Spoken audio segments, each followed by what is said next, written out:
win it out, it's going to be all the kills going the way of Redbird. Even towards the end, even when things are getting really, really shaky, Whoa, but a huge Phantoms! nade from Phantom, and Bay State is going to the grand finals. This map is gone. Northwood Timberwolves.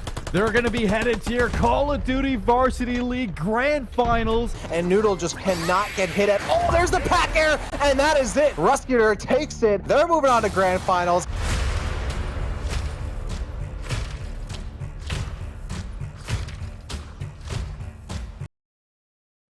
Welcome back, folks. I hope you enjoyed your break, but we are back here live from the Oakland University Center, the Grisden. Did you know that esports is the first D1 varsity esports program in Michigan? Just a little fun fact for you. And I am Cute Noob, your host for this weekend. We have a amazing matchup coming up, Bay State College versus University of Texas at Austin, UT Austin, and I have two amazing casters with me. Joining me here in the booth, we have Dak and Rodney. Hello, gentlemen. How are you feeling this fine Sunday? Whew. I mean, I think I can speak for myself and Rod here that we're both feeling absolutely incredibly excited to bring some more collegiate Smash action to everybody out there, and it's great to be with all three of you, and all three of us really here. Yeah, no doubt about it, man. This is going to be a great experience. There's just something about, the educational format and, bringing video games into that sort of realm of reality that really just gets my blood flowing. It just lets this old man gamer me know that the future of gaming is in good hands. Oh, hey. When you play video games, there's no such thing as age. I'm just going to throw it out there. And you don't look a day over 20, Rodney, so don't you worry. But coming up here, like I stated, Bay State College, who has been undefeated the whole season, up against University of Texas at Austin, and they are on a 6-win streak in the lower bracket. What is it going to take for them to take this dub in the grand finals, Dak? Honestly, I think this is going to be a hard-fought battle between both of these teams. Like, just looking at their rosters, like, you have a lot of heavy hitters and players I'm expecting to do extremely well on both sides. I mean, University of Texas, we saw in the highlight reel, Ruska Nerd certainly leading the fray here as a team that already won the collegiate finals back in January. So they're like the defending champs here and looking to kind of hold strong against a team that is extremely, extremely well recruited. I mean, it has a lineup including Sonics, Flappe, Nexus, Anarchy, Toxex. Like, there's so many players in this squad from many different regions in North America and elsewhere that it's hard to say, like, how do you really stack up against a team that is so well recruited? Rod, I'm sure you can concur there, because we already, naming a lot of those players are some of the best players in Smash, period. So, yes. I mean, it's going to be a hard-fought battle for University of Texas Austin. Oh, yeah, no doubt about it. I mean, if, you've been watching a little bit of Smash and you know that Sonics has had a hell of a performance back at Pound just last weekend. And, I mean, he had the whole audience kind of on his side. And, I think the greatest thing about watching a player like Sonics play is that he can kind of rewrite the narrative on his character, Sonic the Hedgehog, hence the name. And so really excited to see what he's going to bring to the table here. I mean, of course, I know it's not a solo effort. This is a crew battle, one of the oldest and most crazy formats in Smash history. But, when I got somebody like Sonics on my team, I think I'm in good hands. Well, absolutely. folks, I am excited. This is going to be a best of 3. This is for honor. This is also for that first place $2,000 prize pool. So take it over, Dak and Rodney.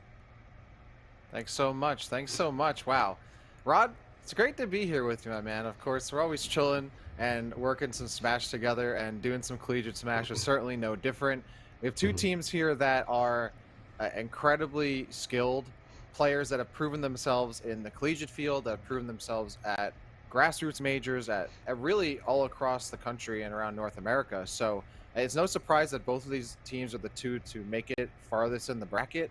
I honestly, again, Bay State is Mr. Hummel certainly recruiting a crazy lineup here. You have some of the strongest players from the DR, from SoCal, from elsewhere as well. I think even New England too. So like, you have a lineup that is extremely diverse, extremely well experienced and well seasoned, up against kind of like the homegrown talent of UT Austin, all representing from the single region.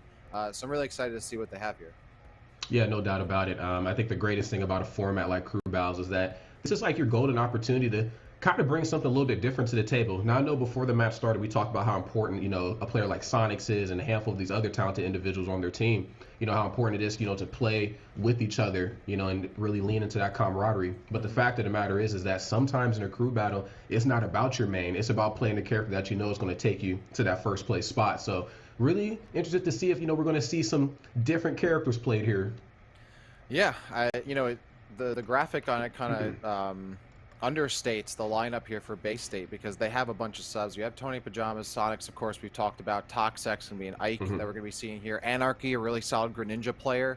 But they have backups as well. They have Nexus, playing Falco. They have Floppe, who is, of course, one of the most well-known Wii Fit trainers, probably the best in North America, if not one of the best, but I think it's safe to say they could be the best entirely. Blue, also of Falco and Byleth as well. So they have a really strong character pool here. That's really good matchup coverage. On the other side, Ruska Nerd, we saw him in the highlight reel. That Ness, I would absolutely expect to be coming out as like an anchor, I would say, because they're such a strong player, and Ness can be really polarizing, especially on Wi-Fi. You have LSOE, top Rob player, who's I believe 6th in the Austin, Texas area. You have Studs, who's a Yoshi player, and then Tubik, I believe, is a Minecraft Steve. So, I mean, another lineup where you're pretty covered overall. Like, if when in doubt, throw out your Steve. When in doubt, throw out your Sonic, right? Like, you have options there you can kind of lean back on. So, and especially on Wi-Fi, a lot of these characters flourish in a Wi-Fi setting too. Yeah, no doubt about it. I mean, that's the type of thinking that you really want to have going into a format like this. We just are recently coming out of the online era in Smash Ultimate, which, for those of you that don't know, the online era is a little bit longer than the actual in-person era. So, we've gotten very familiarized with some of these characters, namely Falco, of course, kind of rising to prominence. Always a pleasure to see that character. The Falco agenda is definitely real deck. But then, of course, also Ness and Rob, two of the strongest characters, not only in the offline setting, but most certainly in the online setting. Really curious to see what the ledge trapping is going to look like with both of those two characters. In person, a little bit easier to deal with. Online, things get a little scary for the other side. Yeah, absolutely. We're going to be jumping into our first game here, which will be on PS2. We're already into the action. We didn't even get to see the game start. But again, this is crew battles. We have 12 stocks on each side. We're starting with Ike versus Rob. And LSOE, no way! I didn't get to finish my sentence. And already, Toxex getting absolutely pulverized in the first stock. Yeah, with a character like Rob, I mean, if you want to open up in a big way, I completely get it. This character can outbox some of the best boxers in the game, and of course, the long range, everything that is Rob, whether it's a projectile or just Rob's hitboxes in general, are certainly enough to get the job in. As you can see here, Toxex right now really struggling here to find an opening. This is tough right here for Ike. I mean, Rob is a big punching bag, but, the name of the game is you actually have to hit your opponent, and he's just really struggling right now. That's an understatement, my friend. Look at that. LSOE is just eating this Ike up. Toxex having trouble landing, and every time they try to get even close to getting the stage, they're taking a ton of damage to do so. That's another stock. LSOE starting out incredibly strong here for UT Austin, and already giving this team solid chances to take this whole thing home. There it is, man. The immediate air dodge back in. I love that turnaround F-tilt. Just trying to pin Rob down is a task within itself. Ike plus platforms, though, I mean, we've seen that is, day one ultimate meta. I'm talking all the way back November 2018. If Ike has platforms, it can get very scary for the other side, but it's going to take more than platforms right here to mount this comeback. Great down there. Rob sky high. Ooh, nice up there. That's going to be, again, you were talking about that big body of Rob. Well, certainly in landing situations, you're going to be able to abuse that with the range that Ike does have, especially on those aerials. But still, a massive lead here for LSOE. They're looking pretty comfortable on the second stock. And again, it's almost impossible for Ike to get back on the stage without taking some kind of residual damage. You have the gyro, you have the laser here for LSOE on deck almost every single time. Toxex has to be extremely careful just getting to the ledge. Those grabs, though, huge conversion, and now LSOE forced to land, does so with the fair, and again, really solid job resetting the situation time and time again to stack up damage. That's right. Toxex can try to win, at least get a stock taken. That'll be a pretty decent, footing going into the next game, but unfortunately, LSOE having none of it. The backer is going to close it out right there on poor little Ike, and with that in mind, LSOE goes up. That was a blink and you miss it kind of game there. The first stock, I think, was gone literally before I had caught my breath even once. And then from there, you're kind of, it's a snowball, right? Like, you have very little opportunities to start to stack it back. Once Rob has the lead, like, it is so hard to grab it back, especially as Ike, because Ike really has to put their body on the line. to box with Rob. You can't camp out Rob as Ike. You have to fight. And if you camp, Rob's going to camp you back 100 times stronger. So a solid start from LSOE. Unfortunately, Toxex only able to get one stock here. So UT Austin already starting off with a pretty good lead. Oh, yeah, absolutely. And again, to your point about Ike, Ike, of course, a very strong character, not quite as prevalent in the meta as we've seen in, years prior, but still holds a very, special place right here with which way the game goes. And I think, when it comes to a character like Rob, like you said, they have to put their body on the line, but also some of their options to take stocks become very telegraphed at later percents. Earlier percents, you get Nair into up air, Nair back air. I mean, the openings are very much there, but when it's time to take a stock, there's very key things that Ike is going to do, and I just felt like Rob just kind of kept them out of their bubble, out of their zone, and unfortunately Toxic just wasn't able to mount that comeback. Yeah, I mean, you could see how much Toxex gets off a grab, and Rob has so many tools to avoid getting grabbed whatsoever that they're not really worried about it. I think there was only maybe 1 or 2 landed grabs there. And we do know what our next player is going to be jumping in with. It's going to be Tony Pajamas. Coming in for Bay State, has the NES. So immediately I'm thinking, well, this UT Austin squad also has a NES in Ruskinerd. So they should be prepared and should know what to expect from this. Of course, NES can do a little bit better at boxing out Rob. Can't hard camp, but can certainly deal with projectiles, can scoop up that laser for some free health, but has some really solid disjoints that gives them a bit of an edge against Rob in scramble situations, which from what we saw in that previous game is something that would be very welcome.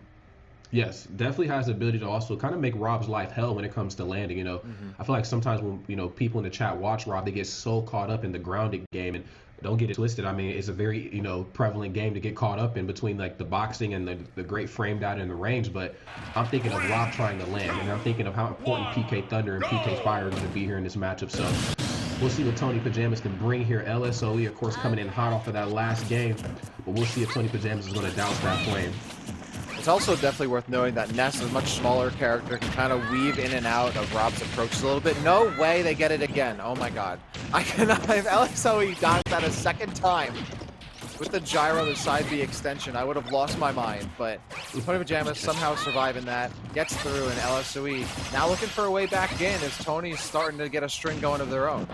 That's right. Push him into the corner, which is where a character like Rob does not need to be. Of course, this is what I'm talking about. Those feet, or I guess in Rob's case, those wheels are off the ground. And because of that, Ness is going to have a really great time. But to your point about the weaving in and out, we're definitely starting to see just the air mobility, the maneuverability that is Ness, really playing into effect right now. It feels like, LSOE is just really having a hard time pinpointing where Tony Pajamas is going to go. Yeah, when a tool like Nair that Rob can usually rely on, Ness can back air and forward air pretty quickly and stuff that move without much issue. Has to be careful, like you're saying, in the corner, because all this damage Tony's getting is mostly from LSOE trying to get off the ledge somehow, and is unable to do so successfully. They do lose their first stock, with Tony Pajamas still holding on to their first with a moderate amount of damage, and now they're stacking up. They get a nice conversion of this PK Fire getting strung across, and just like that, things are almost even. Yeah. Easy come, easy go. The PK missile not going to be enough to do it. Of course, Rob, very, very big body, but I bet you Rob won't be able to survive 2 of those. Most characters in the game actually won't be able to survive 1 or 2 of those. So LSOE right here working on some borrowed time. Let's see if Tony Pajamas can try to even this thing out. Okay. Oh, catches the beginning animation right there, the PK Fire, and then right as he air dodges in, a little off the mark with that back there though, but I love LSOE's ability to take these platforms away, but I love Tony Pajamas' ability to take stocks away. That is pretty solid there for Tony, right? Like LSOE really just needed maybe like 1 stock off there to get even more value, but not taking a single one off of Tony, pretty substantial. That's going to even things out. And after a crazy start here from LSOE, Tony does a really good job of kind of making up that difference. And you're right, like that extra air mobility that Ness has completely changed the game. All of a sudden, they're able to contest with a lot of Rob's aerials. It was almost impossible for LSOE to get back on stage without taking damage. They died in the corner, I think, every single time. And overall, a much different matchup, of course, than we saw in the previous one against the Ike. Absolutely. And it kind of goes back to your statement too about where Ness should be. I mean, in this case, not the anchor, but, I think Ness is a character that can also clean up other people's messes. Depending on the matchup, Ness is a great starter, but I think in this case right here, especially with a Rob on somebody's team, put him in the middle or put him in the end, Ness can clean it up for sure. Yeah, and that's also a character that, you know, you can start build momentum up there. Ness, just like Rob, can kill you early. You get hit with that PK fire, all of a sudden you're back in the corner. You get hit with some kind of upbeat cheese, which we saw happen to LSOE as they try to recover high, like stuff like that. You know, Ness is an explosive character in their own right. So we'll see what we get next here. I believe we're waiting to see what that next player will be. But I mean, just thinking of different characters that Bay State has available, or I'm sorry, UT Austin has available to them, right? Like they already use LSOE, they have Ruskinerd who plays Ness usually, and then they have Studs and Tubik who have the Yoshi and Minecraft Steve. So based on that, there's a Ness, Steve, and Yoshi most likely. What do you think is the most likely character to come up next to face off against this Ness? I would like to see. Most players are really weird about dittos or mirrors or whatever you want to call them. Maybe a little bit of Steve wouldn't hurt. You know, Steve online is definitely a treacherous character, as they are offline as well. Yoshi, from what I've seen as well too, in an online format, is very, very tough to work around. Of course, his character's conversions are, you know, really second to none sometimes with how like airtight they feel. But I guess the big thing that I'm maybe not taking into consideration with Yoshi, of course, is that inability to deal with projectiles. Yes, I have Egg, but Ness isn't worried about eggs, man. Ness has PK Fire, you know, he has PK Thunder. He has a lot of tools right here to kind of keep Ness or keep Yoshi away. But then I'm also thinking of the off-stage game too. Ness has, or Yoshi, excuse me, has the armor on the jump, which is really cool. But I mean, that's just the easy walk in the park. That's easy pickings for a character like Ness. Yeah, I'm not entirely sure. I would personally probably go for either the Ditto or the Steve. You're right.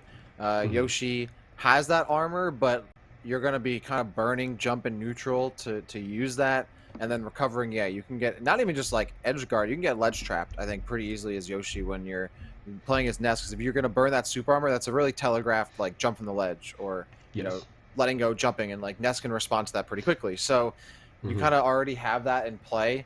We'll see where they go here because next up, I'm thinking like, do you really want to use the Steve this early? Like Steve's a character that I feel like in these scenarios can be very much an anchor character. So I'm personally gonna think we might get the Nest Ditto. That's where if I'm a gambling man, and I am, I'm going for the Nest Ditto. But if I were to pick other than that, I think we might see Tubik. Yeah, I'm very curious to see how it plays out. And I'm also forgetting too, you know, how easy it is to exploit Ness off stage. You know, I'm a firm believer though that when it comes to dealing with Ness and PK Thunder, if you aren't already there for the punish, you're already too late. You know what I'm saying? Like you have very little time to get in between the Thunder and Ness. But a character like Yoshi kind of lives off stage, you know, with forward air, with drop off nair, you know, and they pop back up. So Yoshi, of course, has a lot of tools to deal with Ness, but unfortunately enough, that is just only one aspect of that matchup. The majority of this match is going to be played on stage, which I, again, don't believe Yoshi wants any problems with. But let's see how the Ditto plays out. I mean, I think the beautiful thing about seeing Dittos is to see the difference in play style between both characters. So we'll see like if one side wants to be a little bit more aggressive or if the other side wants to be a little bit more defensive, giving the stock count and of course where they sit in rotation. Well, we're going to find out on the other side of a quick break, so don't go anywhere. More Collegiate Smash action is coming your way here at the NACE Starleague Spring Grand Finals on the other side, so don't go anywhere.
Welcome back, folks, to the NACE Starleague Spring 2022 Grand Finals. We're back with some more Smash between Bay State and UT Austin. I am Dax, still alongside my man Rod, as we are getting into our next of best of this best of 3 cruise matchup, as we have multiple character matchups. We've already had 2 going at it, and now we're going to see the continuation of this first game. Rod, we already know who's coming in next. It's going to be Tony sticking on the nest, and then we have Tubik coming in as that Minecraft Steve. So we didn't get the Yoshi, which we expected, but we also didn't get the Ditto. Yeah, we did not. Kind of threw us for a loop right there, but again, that's the kind of the beauty of this crew battle format. We get to speculate and see who's going to go what, when, and why, and really just kind of try to pinpoint the method to the madness. Because like for me, in my case, like of course I play Link, and I'm not very good, but still playing Link, Link, bro. Yeah, I'm still playing What Link. year But in is a crew it? battle though, I bust out the Snake. That I feel like Snake is just a stronger character or whatever. But again, it just all depends on where I'm at in the format. So I always love that aspect here of crew battles, man. It's such a dope thing to see.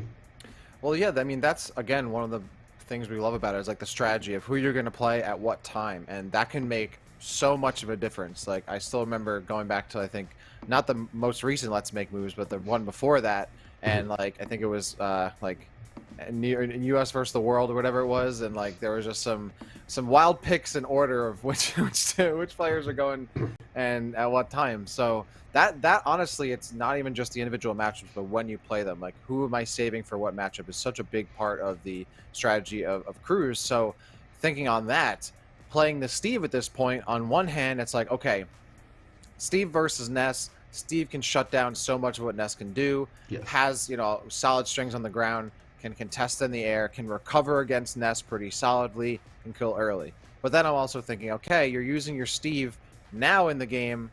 Are you going to, you're not going to have that Steve available as an anchor. Like, you're not going to have a Steve to jump in at any time on some more riskier matchups. So there's a give and take. There's always a double-edged sword when it comes to which character you're going to be playing. Yes, absolutely. I feel like, Steve is going to spend a lot of time disengaging from Ness, which isn't necessarily a bad thing. But again, I think, Ness in a matchup like this is very much armed to the teeth with, tools that can kind of shut down some of what, Steve is doing. And also taking into consideration how light Steve is. Steve, of course, a very prolific character depending on who's piloting him and when, I guess, in a format like this. But and Ness is here for a good time and not a long time. So, there won't be too much dancing around in a neutral before Ness starts to toss out those big buttons that are going to get the job done. So I think, of course, no matter what format it is, survivability is the name of the game, manageability of your stocks. And I think no character in this match does it better than Steve. No, I think you're totally right, and it's going to be hard if they just decide, all right, I'm not playing, like I'm going to camp, I'm not going to engage with you, and they can totally wall out Ness both figuratively and literally, and then just start mining for diamonds, right? Like just start playing that slower game. As long as they're avoiding like PK fires and forward airs, there's really not much Ness can really poke with elsewise, and they're not going to be expected to get a lot of grabs either because of how often blocks are in the way. You have to worry about minecart as well, so. This is now an opportunity here. Like Tubik, I honestly think needs to get outright. I think needs to win this matchup, but needs to do so without dying maybe more than once, because you need to get the most value out of your Steve as you possibly can. If you're going to be burning that character so early, you're still having Ruskinerd and Stud sit in the background here, and that's going to be a Ness Yoshi. Which, besides Ruskinerd. Okay, so we've actually just heard that it's a swap out, so they're not playing Tubik. They're playing Ruskinerd, which, by the way, is who I called them picking originally, so yes, right. Feeling validated, feeling great about that. I honestly think this is a good move, because do you want to be left with just Ness and Yoshi for the second half of this crew battle? I don't think so. You want to save your Steve. So actually no, Ruskinerd is playing. Wow, okay. I'm so thrown off. Ruskinerd usually plays Ness. They're playing Steve this time, even though it's not Tubik, who I also believe also plays Steve. So this is a huge curveball for me. I was expecting the Duda. Yeah, a bit of a mix-up, but that's okay. We'll definitely take it. And I think to your point again, no matter who's playing Steve, it feels like this character again.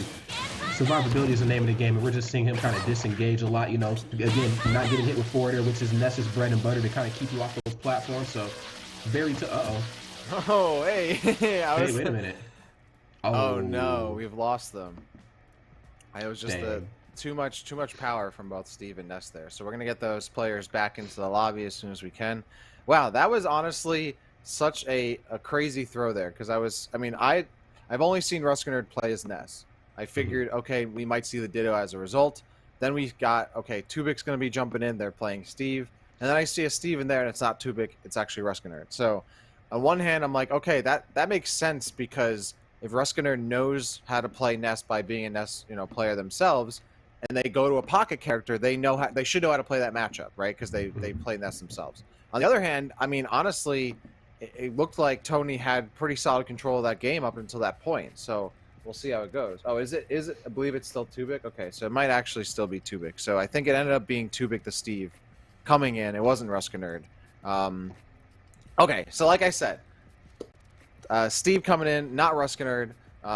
Yeah, quite a change up there, but I guess now both players have kind of played their hand a little bit, so I'm interested to see how this works now going back into the reset. Yeah, completely spaced on that. There's an opportunity that, sometimes there's things go down, streams, have issues, or I guess in this case, Smash Ultimate Online's connection has some issues, and because of that, there's not the levers and pullers in the background, as I've heard that saying go before, yeah. that not being pulled properly. But again, to your point, people now have kind of showed their hand first, but I believe obviously they're locked into their characters, but still, yeah. I mean, we've still played a little bit of that match, and I got to kind of see what you were going to do as the match kicked off, so now you got to try to bring something different in. That's exactly my point, right? Like, yeah, they're not going to change characters, but you already saw, like, okay, Tubik is running away hard, and then you have Tony who's chasing with up B from Ness pretty solidly, right? Like, they're not going to be like, okay, I'm not going to burn jumps to try to attack you a lot of the time. I'm just going to straight up start attacking you from the ground and use my range and keep myself safe so I don't get caught without a jump in neutral. So in that case, like, we already saw how slowed down it got, like, almost immediately right out of the bat. I'm expecting more from that angle. Yes, I think slow and steady is definitely going to win the race right here. A character like Steve, it might look like that they're not trying to engage, or maybe they're just kind of setting up shop in the corner, but rest assured they are waiting for that very aggressive play, and they do definitely have the options, to punish accordingly. So again, I'm very curious to see what this next match is going to bring us. I think playing the slow game in a format like Crew Battles can definitely get the job done. Aggression is cool too in parts and pieces. I think Ness, of course, we know that character historically, at least dating back to Smash 4 at least, that character can definitely bring some pain. But I think with Steve, you would be very unwise to play that game with him. I don't want to, say maybe play Steve's game either, because of course that's what a trap-based character like him wants you to do, very similar to like Snake. So I think, your best objective right there would be to maybe slow it down, but not slow it down too much, if that makes sense. Yeah, I think when you start to slow things down a bit too much, like Steve can obviously take advantage of that and just completely play the building game here. Otherwise, you kind of want to be like, okay, like I want to kind of set the pace my own as Ness, and Steve is one of those characters that can just like completely ignore your game plan and play the game they want to play. And that's where the mental game comes in. Like, do you force your game plan against the Steve, or do you kind of adapt? Of course you need to adapt, but like, do you kind of acquiesce to that and sort of go with the flow from Steve and like, all right, if you're going to play slow down, I'm going to play slow down. I'm not going to chase you. Because that's the other thing too. Steve wants you to chase, right? Like, he wants you to come to him. He wants you to get hit by his grab, by minecart, by up smash. Like, he wants you to come to him and use, it's kind of like, in Smash 4, even in this game too, but in Smash 4 Cloud charging limit, you're like, oh, I don't want to let them charge limit for free. And in this game, I really don't want them to start building for free, to start mining for free, and to get stage control and play their way. So it's a bit of a balance you have to strike there, and we're going to hopefully find out when we're getting back in, or what the score is for these players. But it is, in fact, Tubik playing on that Steve, not Ruskinerd. So that's kind of what I was alluding to as well, is you're playing the Steve now early in this set, right? Both teams are at like 9 stocks starting into this. Like, that means for the rest of this set, you have just a Ness and a Yoshi to work with. Matchup spread-wise, not the best. Yeah, 100%. And, to your point about Steve as well, I think most Steves have a very similar game plan. And I mean that, of course, with the utmost respect. Of course, I have to move away from you and get my tools set up. Now, once my tools are in line, That's what I think kind of separates each of the Steve. So, oh, it looks like we're actually just jumping right into it. Okay, let's get it. Nice. Yeah, I believe we had both players grab a stock from one another, and it looks like they are indeed going to confirm that. There we go. So they're going to start off, and it's pretty much a clean slate here, right? Both teams at 8 stocks apiece. Both players in this game at 2. So here we go. Nice clean start, fresh start, and we'll see how far we make it through this one. Yeah, no doubt. Let's see how it all unfolds here. The up B right into the corner. Very smart right there to watch how you up B with a character like Steve. If you do it incorrectly, you will go high, and a character like Ness is always, I mean, honestly, a character like Ness is waiting for pretty much anything at the ledge. You can see down smash, of course, with Cliffy, but if you go high, trust me, he has the option coverage on deck. Tony Pajamas right there putting Tube into an early grave right there on that next stop. Yeah, that was a 0 to death all the way through. And Tony Tony's playing this matchup so smart, right? Like, just constantly relying on PK Thunder, using PK and PK Fire to kind of box out Tubik whenever they can, and the second Tubik starts to overextend a little bit, that's when you start using forward air and nair. This is honestly for Steve, like, can be super, I mean, for everybody can be super annoying to deal with, but you can see how well, like, how efficient PK Fire and PK Thunder can be at stopping Tubik from doing much. But and with that in mind, Tubik is running away as much as they can just to get mining. Yes, absolutely. I mean, we've kind of forced Tubik into like a fish out of water type of mentality. As you can see, hanging out at the ledge just a little too long. Down smash again once more. Could be your ultimate undoing if you do not get out of that corner, okay? We got a little bit of, we're cooking with the right grease now. We got some tools set up. Let's see what we get. Oh! That online parry right there. Tubik has to be careful. I mean, you certainly want to take a stock off of Tony because of how high % they are. Otherwise, Tony's going to go into the next game with 2 stocks as well. He's going to land the grab, not even remotely close to landing that. And I love using the side mag. Just give him a little bit of room there on the TNT to get back up a bit safely. And then you're going to see, oh, that up smash trades with the anvil. And that is massive for Bay State. Tony Pajamas is going to hold on to their 2 stocks going into the next one, which means that's Steve taking just a single stock from Bay State. Now they have just a Ness and a Yoshi to work with. Of course, those players decide to change it up. They certainly can, but that could really limits them character pool-wise. Steve has such a great character matchup spread. To lose that so early and only take a single stock certainly not only speaks to Tony Pajamas' skill, but also really puts UT Austin in a dire situation. Absolutely. You know, we talked a lot about, you know, what Steve could do to some of the other characters on the opposing side, but, you know, I guess this match right here kind of proves what could happen in the opposite way. You know, if Steve does not engage properly. You know, we've seen, you know, just again, a character like Ness can force a lot of the other characters in the cast, you know, just out of their element, out of their comfort zone. And I think, you know, with how polarizing, how night and day, you know, the matchup is for Steve, it's like, hey, I'm backing off, setting up shop, and now, boom, I'm engaging. But when you take away that ability for him to set up comfortably, now he has to engage sometimes with not the right tool set in hand. And unfortunately, we kind of see how that played out there. Waited a little too long, got diamond, but unfortunately just wasn't able to really make any big plays with it. And now some really big plays need to come out from UT. Like, I'm thinking, who did I put it next? I think Ruskinerd might be likely, but Ruskinerd also seems like very much an anchor player to me. And I believe they played that kind of spot last time in the January Collegiate Finals, so I wouldn't be surprised there. But wow, I mean, Tony Pajamas, right? Not a sub, coming to this lineup as a main player, and I believe has taken 5-6 stocks now, right? Like, they're popping off. That so much work has been done by Tony Pajamas here to, you know, after Toxex didn't get any stocks on LSOE, comes in and completely deletes that lead and then some, right? Like, we even forgot about that. Like, that was wild. That was very wild. And I respect the Ike pick to kick it off. I think, again, Ike is a character that's very matchup dependent too.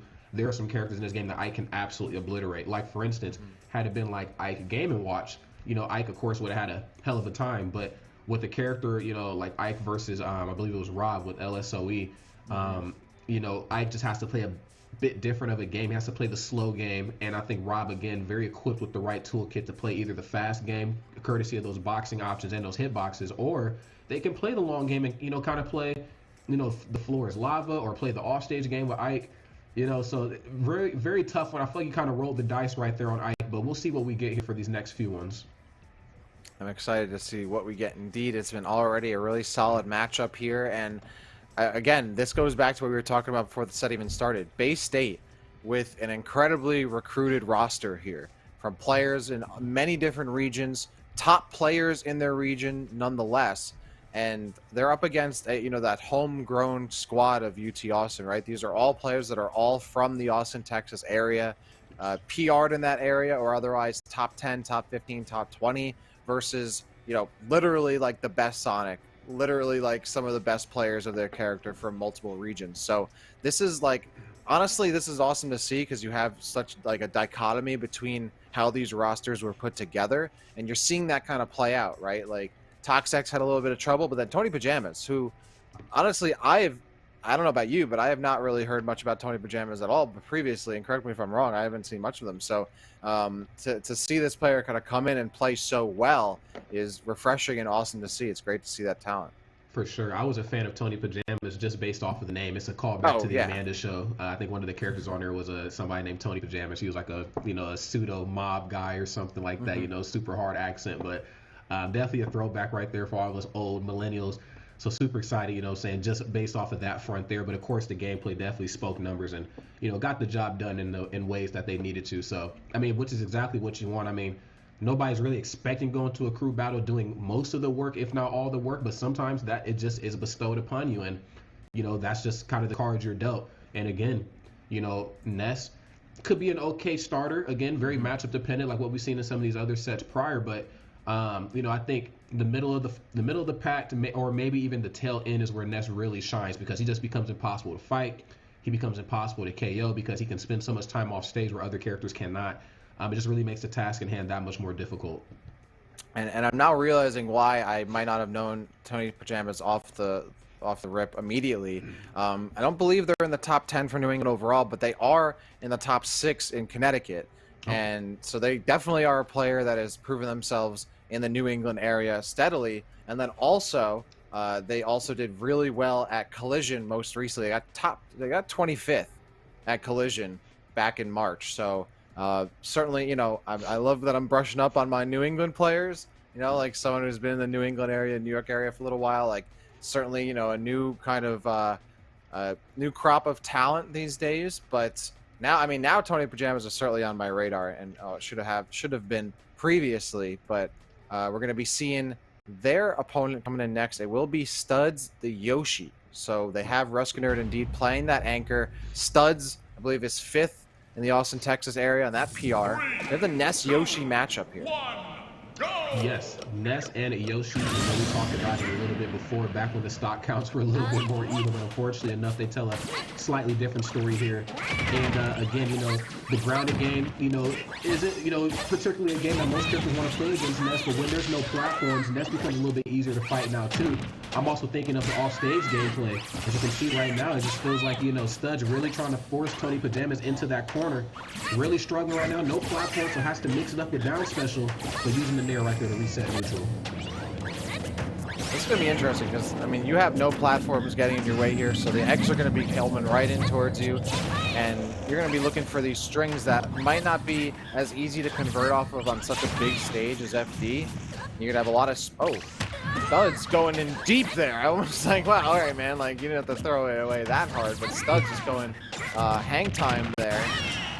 And going to be hit by that up smash. Going to be dropped in now again, looking for a way back onto the stage. They find it, but then Tony Pajamas lands a clean back air. And this is such a good start. They've only taken 65% to get that first stock, and you just need a couple touches here in neutral to even things back up. Yeah, when you just play the aerial game versus Ness, you're really rolling the dice. I think in a case like this, both of these two characters, they spend a lot of time in the air. A lot of their neutral starts out of like some sort of aerial hit first, and then it gets crazy. But however, the issue is that Ness is just a little bit quicker in the air than Yoshi is. So I feel like for characters like Yoshi, you just have to be there before Ness is there, which is certainly a task within itself. And then not to mention that air dodge is so good back to the ledge, just making the task at hand that much harder. Oh, but just air balls unfortunately can't get back, and things are looking slightly better here for Studs. Yeah, it goes without saying that Tony Pajamas already put in a ton of work for their squad. If they can maybe pick up one more stock here, just because Studs is now getting over towards kill percent slowly but surely, that would be great. But otherwise, Bay State certainly have to pick up the slack. Outside of this, Tony's already proven their worth in this game here. Studs, though, looking to try and get this a little closer, at least make it 7-6, as close as possible as they can here. And that's going to be a grab, throwing immediately straight up, and you can see Studs doesn't even want to land on NACE at all. Goes right for the corner, right for the ledge, plays from that safer area, rolls right up, dodges that up smash, which certainly would have killed. That grab would have been testy as well. Now Studs has to play this safely, doesn't want to give up this second stock if they can avoid it. All facts, you know, air dodge into the ledge is just an area where you just don't want to be, but I understand, you know, not wanting to land on top of this either. He definitely has the tools to catch and play on a lot of pain. Gets, okay, nice, gets the tech on the wall, rolls in. I think that was supposed to be a running shield. Nothing, oh, nothing off of the egg right there, but then try to drop it like it's hot right there on Tony Pajamas. Tony Pajamas, of course, playing the out of shield game. He knows he's in a deficit, so if you touch that shield, if you reach, he will most certainly teach. Oh, wait a minute. Back. This is huge. Studs wants to clean this up without going down. The back air just not going to be enough. Going in super deep and can certainly avoid to do so, but I have to be careful of that back throw, that back air. The up air also catching, hasn't been used too much, but used to efficiency right there. The jab check, not going to convert off of that, but now just extra credit for Tony. Unfortunately, they're not going to get much more above that test score. Studs will take that last stock, but in doing so, forced to hand over 2 stocks of their own. And it's still a lead here for Bay State with Studs on their last, and then they just have Rusky Nerd on the ankle. Yeah, you know, I think, again, Yoshi, I don't know if Yoshi's the cleanup character. I think Yoshi's more of like the middle of the pack, you know, like what we've just seen here, or maybe just the character that can kick things off, you know, with a very similar mindset to what we've seen, with Ike, you know, in the beginning of this set. But it's just, this is a really tough one here, but I think it is possible. Mainly due to the fact, you know, just how adventurous I felt like, you know, Studs was right there in all points of that match, you know, did not let up at all. You know, if NACE was going super deep off stage, you know, Studs was definitely there for the pressure, even if nothing connected. Just the presence of mind of knowing that my opponent is going to come out here and try to get me is enough right there to make even some of the most talented players in this community really crumble. So we'll see if they can maybe apply some of that and then some, because, I mean, realistically, they're going to need everything, you know what I'm saying, to really mount this comeback. Indeed, they will. It's Stud on that last stock. Ruska Nerd, I believe they're 7th or 8th in Austin PR. Like, this is like, they're pretty much their top PR players here. Some of them, at least in the bottom half of that top 10 for UT. But then we're looking to Bay State, right? So they've just burned Tony Pajamas. They have Toxis also burned. For the remainder of the main lineup, they have Sonics and they have Anarchy.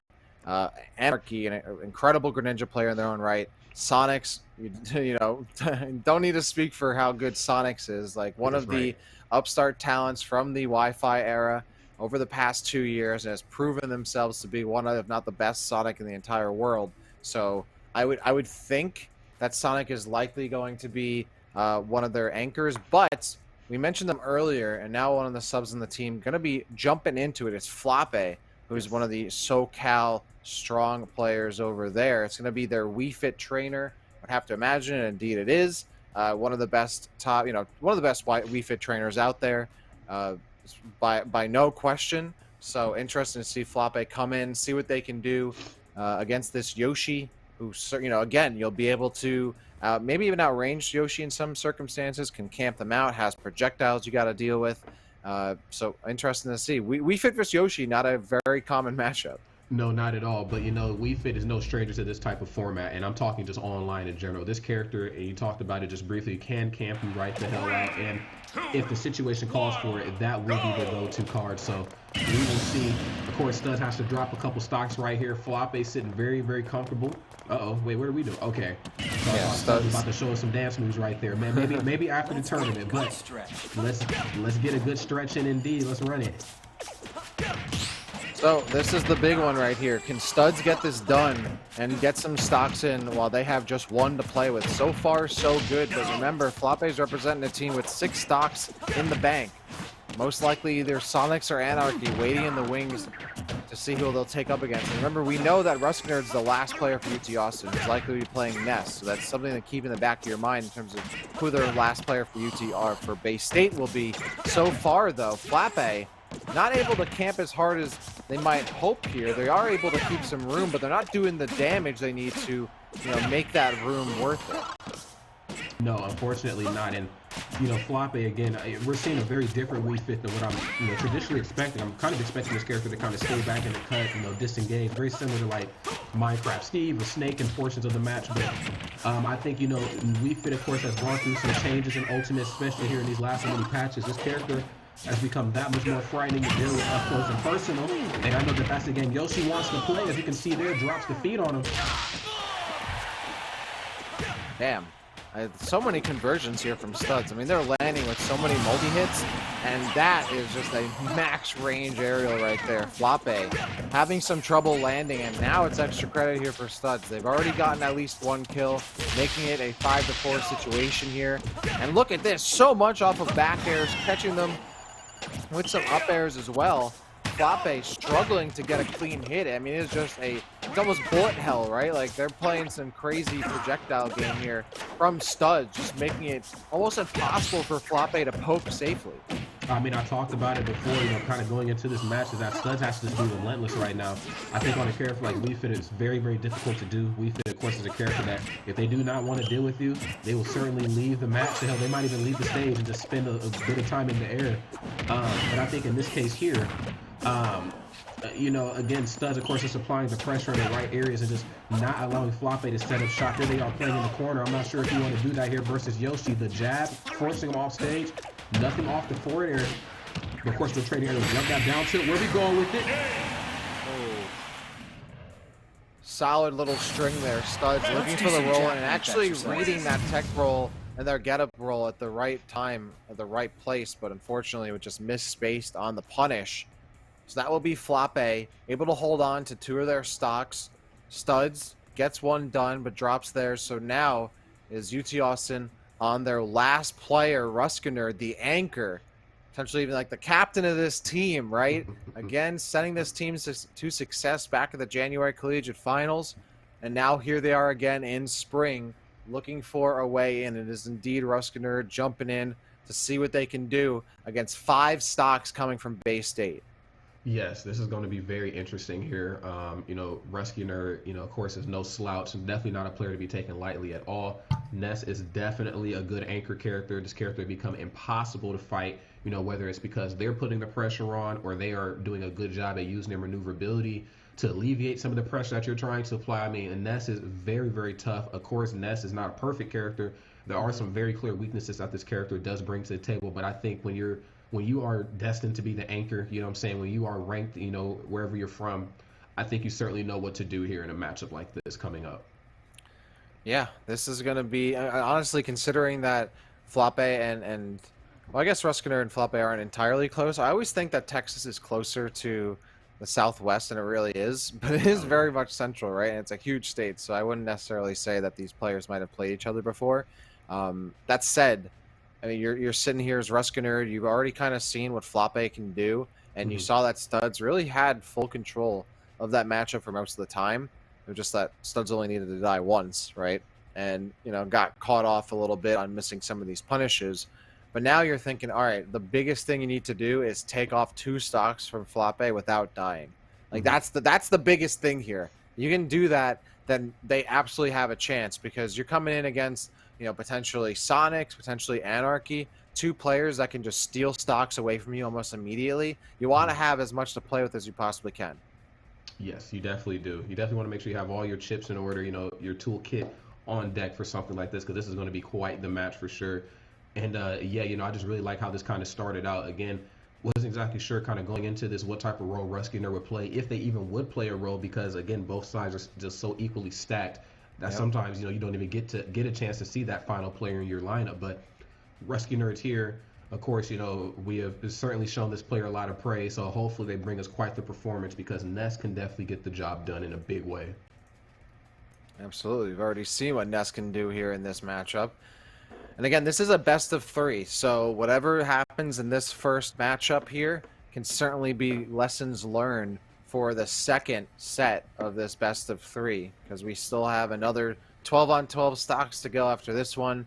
And honestly, I think this is maybe even a bit closer than I expected. Not to undersell either of these teams, but I mean, if you just look at the Bay State lineup, like it's how do you not like just stomp every team here, right? So shout outs to UT Austin for really holding their own, things are definitely closer than they were at certain parts of the series so far, and maybe even more closer than we expected. So certainly excited to see what they have. Rescuer confirmed will be going NES. I believe that's really the only character they've used in these collegiate, playoff scenarios so far, to the best of my knowledge. So We Fit versus NES. It's going to be going to PS2. We're going to be seeing that pretty soon. Can Floppe kind of pick up the pace a little bit to hold off against this NES? Will they be able to kind of set and condition Ruskinerd here? Again, Ruskinerd has a lot on their shoulders to make sure they don't drop 0-1 in this series. Yeah, they can't drop. He really can't afford to drop a stock, period. But I think versus, We Fit in a situation like this, it's very easy to lose stocks. But I think that NES, of course, has some tools that can, deal with We Fit Trainer, namely because We Fit Trainer is going to try to spend as much time as possible off stage, trying to get away from NES, get the deep breathing in line, the sun salutation. However, we know that NES can spend a lot of time out there too. Forward air, of course, is going to be the bane of We Fit Trainer's existence if they don't go off stage properly enough. So we'll see. Also, I'm taking into consideration Rescuer using air dodge up, to get to the platform. I mean, we've seen how much of an effect that played in when it was, just the studs match just a moment ago. I mean, there was a lot of nair and forward air misses just because he could not time, Ness's air dodge. But here we are right now. We're going to see how this one is all going to unfold, how it's all going to shake out, friends. Let's lock in, seat belts, fasten. Let's do it. 3, 2, 1, go! All right, here we go. Floppe, Ruskinerd. Floppe dropping that first stock as we expect. And now it's up to Ruskinerd to see what they can do with 3 stocks. It's the last 3 for UT Austin in this first game. Floppe going down far to that blast zone to make sure they get that deep breathing in.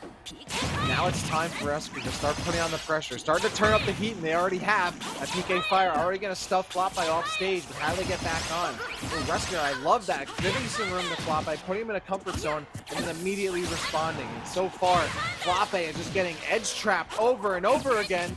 Will they be able to get back on? Just barely avoiding the yo-yo. Oh, playing some Wii Sports out here. You got that Nintendo Switch Sports being played this time. That's right. I mean, these players can bring the best of both worlds to the table right here. Great stuff by Rescuer here to just pin Floppe down into the corner. That back air, of course, like I talked about, back air forward going to be very tough for We Fit to deal with up close. We Fit, of course, has some options out of shield, but it ain't Ness there, it ain't Ness back here. So we'll see how it all unfolds here. Nothing off the pivot grab. One of the, I believe, largest pivot grabs, in the game. A little off the mark, but still rocking and rolling. Love that dash attack. Wii Fit's glowing red, so things are going to get a little scary here for Rescuer. Back throw, that might be enough. Okay, absolutely not. But there's the PK Thunder. Floppe wants that grab as much as they can try to go for it. Oh, is able to get out of the yo-yo. The up smash is going to drop them out. And the back air, you got to be careful. That sun salutation will certainly kill. That dash attack was just the latest hit of that, so it doesn't get the full hit of dash attack. Doesn't kill as a result. The forward tilt won't do it either. And a soccer ball as well. Both of these players that think got kill percent here, but they won't go down. There's the up tilt. And Ruskinerd losing their first stock already. Floppe, their investment paying off. That's right. Very tough, and I love that. I think that's one avenue of Wii Fit that kind of gets forgotten about. Oh, okay, yeah, definitely get out that corner. But one of the big avenues of Wii Fit that gets forgotten about is, of course, their ability to fight up close and personal.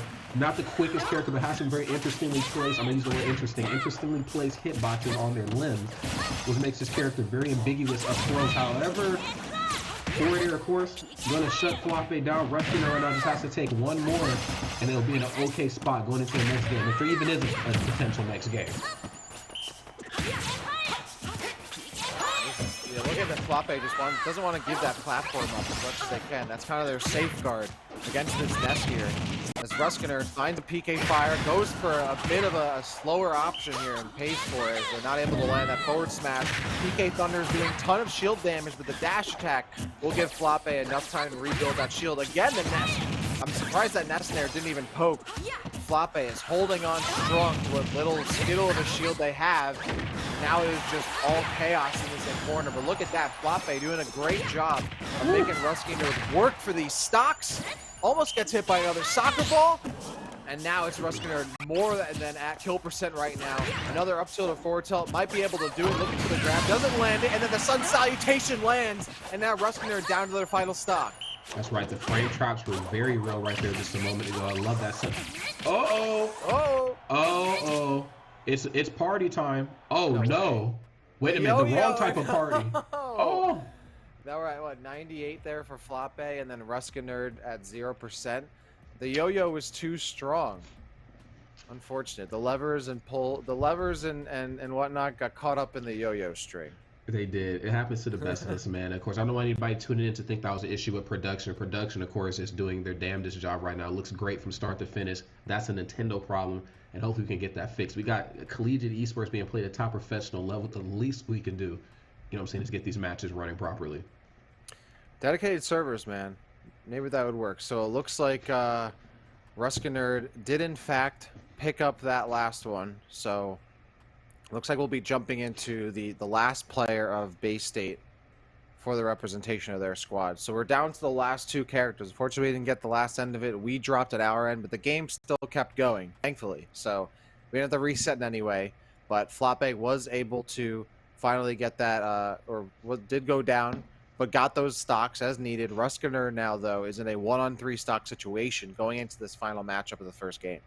Yes, unfortunately has a, ice skating uphill a little bit. I think that's how the saying goes. But 2 stocks is, better than no stocks. So we'll see what they can kind of milk out here and kind of bring to the table. Again, NACE is an anchor, for a lot of reasons, whether it's 1 stock, 2 stocks, or 3 stocks. This character, of course, can really hold down the fort, better than most characters I've seen in this lineup. So interested to see, what Ruskinerd is going to do. It's a little unfortunate, saying that they lost that stock early on, but I knew, again, Wii Fit could be a bit of an issue. Especially online. Ruskinerd, of course, played it very well, applying a lot of pressure to the corner, just not allowing them off stage for free. But I felt like, okay, cool, Floppe knows, you took one avenue of this matchup away from me. I can play your game. Just let me turn red first, and then we can trade some blows. And that parry up tilt, was the first one right there to really get it done. And now to get it done, to finish things off for Bay State, it is going to be Sonics coming in as the anchor against Ruskinerd. Of course, they're going to be going Sonic, and they're going to have a 2-stock advantage going into this next game. So Ruskinerd has an absolutely massive task on their shoulders now. Not only do they have to take 3 stocks on a single one, they have to do it against one of the best players in the world, and it's not going to be easy to do that against the Sonics, who has proven themselves not only in general, but specifically online. So you're playing a character and a player who is... They were born in this, right? Like, they didn't just know it. They were born in the darkness. So they are going to be able to play this to the best of their ability. That's right. I was born in the darkness. I like that little reference right there. But yeah, definitely going to play it to the best of their ability, man. I'm so completely excited to see how this is going to all unfold. Of course, Sonics, coming in, to this the collegiate grand finals, just really with a lot of momentum. And I'm glad he's bringing his A game right here to NACE Starleague, because, we got to see it at Genesis. We definitely got to see it at Pound. He had half the audience really on his side. I would know, because I was trying to MC that thing, and I just could not MC over some of the people in the audience cheering for Sonic. So here we go right here. Game on. We got 3 stocks right here to Ruskinerd, and I got to say, this is going to be quite the task right now. Well, the Longhorns have to figure out what they can do, and it's all up to Ruskinerd on 1 stock here. Sonics just needs to find 1 kill, and that is it. They will be up a single game here in the grand finals here at NACE Starleague. And certainly Sonics knows what's on the line. I mean, you absolutely not only want to win this, but you don't want to be getting 3-0'd here on stream. So no. Sonics is going to be picking and choosing their battles, going to be seeing what they can do, trying to download Ruskinerd, probably even burn a stock to do that, but already Sonic's finding that rhythm. That's right. Looking really good right now. Of course, keeping the approach options, very ambiguous, not letting Ruskinerd in at all. Nice, great get up attack off of that platform. Of course, Sonic is going to try to milk as much of a stock as possible. Even when you thought the conversion was done, if you get up off that platform incorrectly, Sonic can reset the situation. But Sonic's right now playing very close right now to Ruskinerd, completely just negating, of course, the projectile gameplay that Ruskinerd has. A quick. Yeah, that's the thing. Sonic just gets in so quickly against NES's aerial special options that it's hard to really land any kind of PK fire. It's hard to land PK thunder. Sonic just has your number every single time, and they've only taken 50% to stay alive during this last stock. Ruskard has to be careful, because now they're more than well into kill percent here, and now it's up to Sonic to try and find that last kill shot. Ruskard trying to stay as fluid and as slippery as they possibly can, but they're taking all that residual damage as a result. That's right. You can't go tit for tat with Sonic. I mean, that's pretty much the game Sonic wants to play. Uh-oh. Levers and pullers? Okay. Levers and pullers. Hey, well, we'll hopefully find out if Sonic ends up winning that one or if Ruskinerd will take it. I would have to imagine that we got dropped from the lobby rather than both players as well. So prayers up for that. We'll see how that goes. We'll let you know. If we could do radio commentary, we would.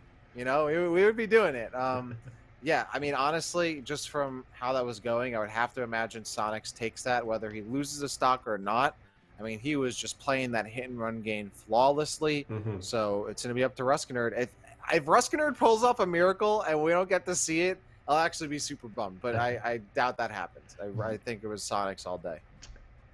Okay, so I just got confirmation that Sonics did win. I don't know how much of a fight was actually put up there because unfortunately we kind of dropped out of there towards the middle of that, what I think would be the middle. I'm not exactly sure how long that match went on, but big shout right there to Sonics, of course. Kind of doing what I expected them to do. Again, Rescue Nerd is no slouch. I don't want anybody tuning in for the first time to think, Rescue Nerd is not nice with it out here. They most certainly are, but Sonics, of course, is just a completely different beast. And so because of that, was able to hold down the fort. And of course, being in the proper position here, which is more important than the character that I think you play in a format like this in crew battles. Where you are is so much more important than who you're playing. And I think Sonics, of course, being in the end, just really was able to kind of drive their team to victory. Yeah, it kind of went as we expected, right? Sonics and Ruskinerd being the anchors of their squads, so not a huge surprise there. Their performance was stellar, and of course, if you want to up your performance in game, you got to check out AMD. You got to check them out because they're helping make this all happen. If you want to have that performance to rule your game and rule the league, well, you want to get in on AMD. We're excited to have AMD as the official graphics card of the NACE Starleague. And you want to check out that AMD Radeon RX 6000 series, the graphics cards, and they are absolutely sick because they have that breakthrough AMD RDNA 2 architecture built in that's engineered to deliver the ultra high actually, performance, that sick resolution, visually stunning gaming for everyone that grabs one of those and gets their hands on it. So the AMD NACE Starleague is powering the next generation of gaming. You're seeing it right here. If you want to check out more, make sure you head over to AMD.com.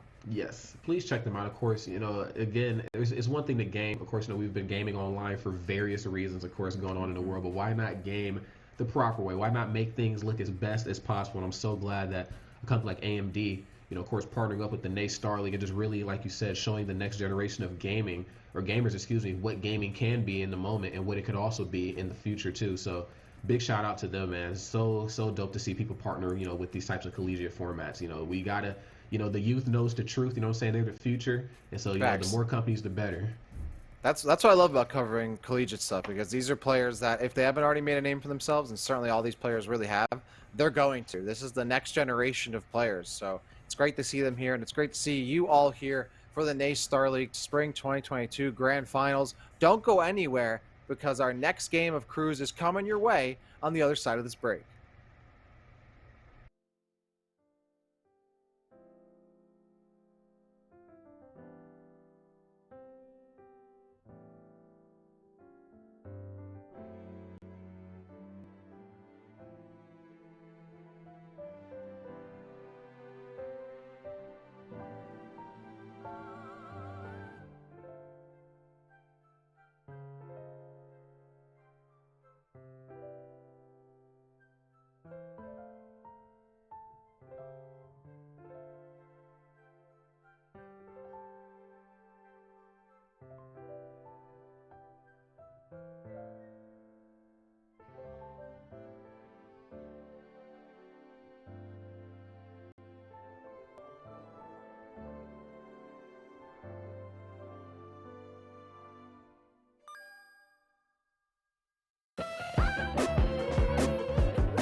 What's going on, everybody? Welcome back. NACE Starleague Grand Finals. I am so excited to be back, of course, commentating with one of my best friends in the entire industry, Dax City, and with one of the oldest formats and most historical formats in Smash history, which is crew battles. You know what I'm saying?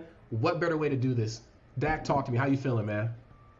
I'm feeling pretty good, man. There's one thing I love. It's a solid game of crews, solid set of crews, a solid series of crews, and to be honest, I'm glad that kind of went the distance, right? Like, we got to see every player on both sides come and show their stuff, and these players certainly want to do that because there's a lot on the line. We're here in the grand finals between these two teams, UT Austin essentially defending their championship here against an all-star roster, if you will, of Bay State College. So as we go into our second game, our second best of three, or second portion of the best of three, rather, we're resetting stocks, 12 aside, and we're going into another one here. So I can't wait to jump back into the action. Oh, facts, man. You know, we talked about just kind of the matchup spread on both sides, of course, not only just with the subs, but, you know, with, one team kind of recruiting, you know, from the outside looking in. And I think, you know, Bay State College, of course, a very, very strong team. Of course, we've seen Sonics at the very end, but however, you know, it goes to show that sometimes it doesn't quite matter how strong each individual player is. It's about the team effort, you know, that comes together in the middle. And I think, you know, for a team like UT Austin to really, you know, I mean, I guess, you know, they brought it down to the wire, even though Sonics, of course, still had 3 stocks and was able to kind of handily move through that match versus Rescue Nerd. Yep. I still think that it goes to show that even when you have somebody as talented as like Floppe and Sonics on your team, we can still push it to the limit. So very curious to see what UT Austin has learned. Unfortunately enough, there's only a best of 3, so you don't get those additional games to really, you know, knuckle down and just really see, you know, what you can bring in. You know, it's all or nothing here at this point for them. It really is, right? Bay State needs just a single game here, a single best of a crew game here to make this happen and be the Grand Finals champion. So probably they're aware of that, which is why we have learned that it looks like Sonics is going to be starting out for Bay State this time. So they were the anchor in the previous set, and now they're starting things off. They're starting with their best foot forward, so to speak.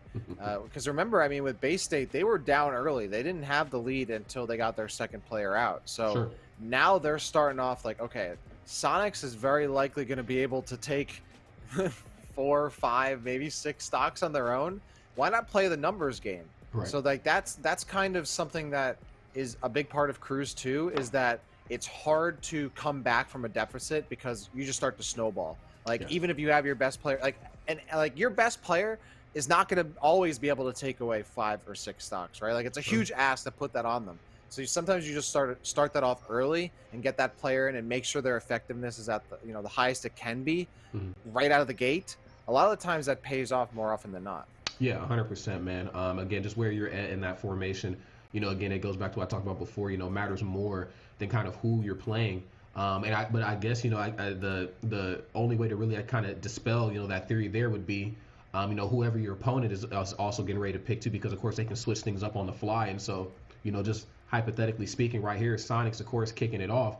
But let's say it's a matchup that Sonics is not really comfortable with, you know what I'm saying, on the opposite side. He's probably like, damn, I wanted to kick this thing off, but, you know, I wanted to play the slow game. But this opponent here on the other side is going to really force me out of my element and really force me to kind of play a little bit different than what the game plan originally intended. So that's another thing too, I think, that, you know, people kind of sleep on about crew battles, is that, you know what I'm saying, the agenda, the plan at hand could really switch just like that. You know, like your opponent, you might be locked in thinking you're going to fight Floppe, We Fit. Next thing you know, Floppe busts out the banjo, busts out the Pyramithra, and now you're just like, well, dang, I wasn't even ready for this. So again, you know, we don't really get to see crew battles very often in the community, you know, really more so like in these college-based formats. But, you know, I think the crew battles is really the grassroots foundation of Smash. And, you know, when I think about Smash, I think about like the camaraderie from one player to another. And I think no format really highlights that better than crew battle. So always a pleasure to see these players kind of figure it out on the fly, because this is really what it's all about. Absolutely. Got to put that education to good use. And it's certainly paying off so far. And with Bay State, we also mentioned earlier, I mean, they have a bench to play with as well. They technically have 7 players that they can choose from, right? Like we saw, Tony Pajamas crushing it. We had Sonics also doing very well. We saw Toxex, we saw Floppe, but they also have Blue. They also have Nexus. They also have Anarchy, right? So like they know the extent of UT Austin's roster. They know essentially what characters there are to expect. Now it's like, okay, do we maybe see Toxics this time? Do they need an Ike? Would they rather have the Falco? Would they rather have the Greninja? So those are something to keep in mind. We're going to see as we're going to jump into this first game here pretty quickly. We have our first 2 players here, and I want to say that it's probably Tubic on the Steve, and it is. There we go. Thank you. So Tubic going on the Steve. We're starting off with the Steve Sonic, which honestly, I think now that both teams know which players have to offer on each side, like, yeah, you're going to go for your top tiers. Yeah, no doubt about it. Now you can really kind of like switch up the game plan. I think too, Final Destination with there just being no platform seems to get, a little spooky, as you can see right here. Unfortunately enough, nowhere for Sonics to land comfortably. Needs a lot of early damage right there from Tubic. Both of these 2 characters as well, known for kind of switching up the momentum of the match. No F smash, but good lord, have we seen that move take the stocks of many. Tubic, of course, saying, not today, my friend. It won't be me on your hit list. This is such a good start here for Tubic, right? Like, you could have a lot of these roadblocks in the way for Sonic, and this completely changes Sonic's game plan. This is such a good response, because I'm pretty sure UT Austin had a solid idea of like, okay, they're going to potentially play Sonics early, and so you put out the Steve, a character that can just shut down Sonic's linear approaches. That said, Tubic has taken a bunch of damage just to get back on stage, almost dies a bit early there, and now looking for some more ways to get in on the Sonic, who is just running circles around this Steve. That's right, and I think, running circles around a character like Steve is kind of okay, because, if you're running circles, you're not really physically engaging. You're kind of using your momentum, your speed to kind of apply some pressure. But right there, Sonic's, of course, having no more right there of the slow dance, looking to kick it up a notch, uses that forward air and close out. But you're in the minecart. Okay, great setup here in the corner. Nothing off the anvil, but just when you thought it was safe to go high, Tubic, of course, is letting you know it is not safe indeed, friend. Keeping this one airtight. Oh, this is now, okay, this is kind of what we were talking about, like double-edged sword. Like, Sonics has played early here and is already lost his stock. Might potentially lose more than that. Like, this is hard, because if Sonics is your best player and was your anchor in the previous game, that completely changed the flow of the rest of your lineup. Sonics needs to show as much value as they can with the expectations that's on this player. But shout out to Tubic, who is really holding their own against one of the best in the world right now. And right now, it's even more difficult for Sonics. I'm sure they're feeling the weight of this, and they're feeling some pressure from being unable to land a lot of these shots they need to start doing some significant damage. Oh, that's facts, man. This is kind of turning into a mini game, if you will. I mean, even though the stocks are even in the percents are pretty even as well, it just goes without saying that you're still kind of playing, the Tubic game more so than Tubic playing kind of the Sonics game right now. And you really want to come in, and you really want to make sure that you can kind of apply some decent type of pressure, at least like maybe kind of remove that presence of mind from Tubic that they can mine for free and get their tools set up. But it kind of feels like Sonics right now kind of playing this one a little slower as well. But I just heard that ding, which is not good. The weaponry on Minecraft, or excuse me, I guess Enderman's, in Enderman's case, the weaponry, of course, has gotten a little bit more dangerous. So I'm a little worried about Sonics here right now. Nothing off the anvil. Can't quite catch him with the up smash, but this is still looking good. Oh, that forward air, too delayed to follow up. Tubic completely setting the tone of this second stock. Finally lands the minecart. Can't get the follow-up off of that. Trying to get back on stage. Does so. He gets to the corner, but gets right up into the face of a forward smash and goes down. Sonic now takes control. Yes. Let's see how long they can hold on to it here. Of course, I would imagine the game plan for Sonics coming into this is just to hold on to all 3 stocks, but probably wasn't anticipating dealing with Minecraft Steve, Enderman, excuse me, to kick this off. Another character that can kind of control the momentum and the pacing of the match. That's one of the key elements that makes Sonic so dangerous. Tubic right now just kind of staying to himself, setting up. Ooh, okay. A little fancy right there with the minecart. Doesn't quite get anything off of it, but the fact that they know how to utilize that option is very telling. Taken some time for both these players to play this war of attrition, whittling away at each other's damage here. Sonic has to be careful. That really was close to putting their shield down a bit too incomprehensibly low. Now it's going to be Tubic following up. Knows that there's even more pressure on Sonic to try and get this next kill without losing their second stock. That would be massive for Tubic if they're able to take out at least one more stock here for Sonic to really set up the rest of their team for success.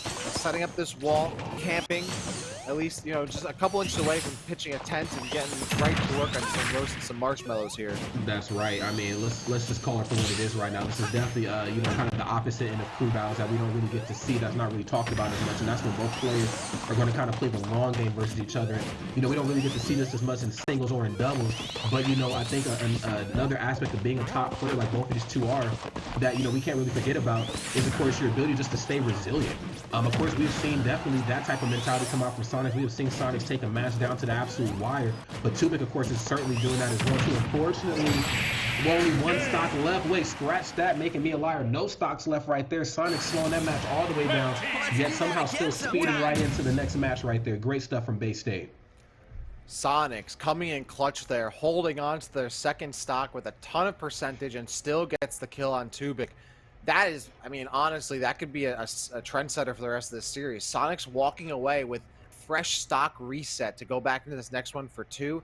That easily means that they could take out another 3 stocks here. This is exactly what Bay State wanted. UT so close to making a huge shift in this set so early, because if they had gotten Sonics down to a single stock, Sonics could easily lose in the next one and then things are even. But now, Sonics has 2 stocks to play with, knows what to expect from a bunch of these players, knows how they can slow it down, and they've removed the Steve from the equation.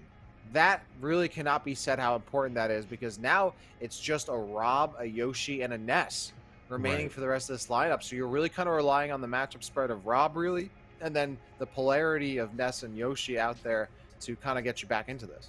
No, that's facts. I think if it was any other character, any other player besides Sonic, I think that you know, match may have went slightly different.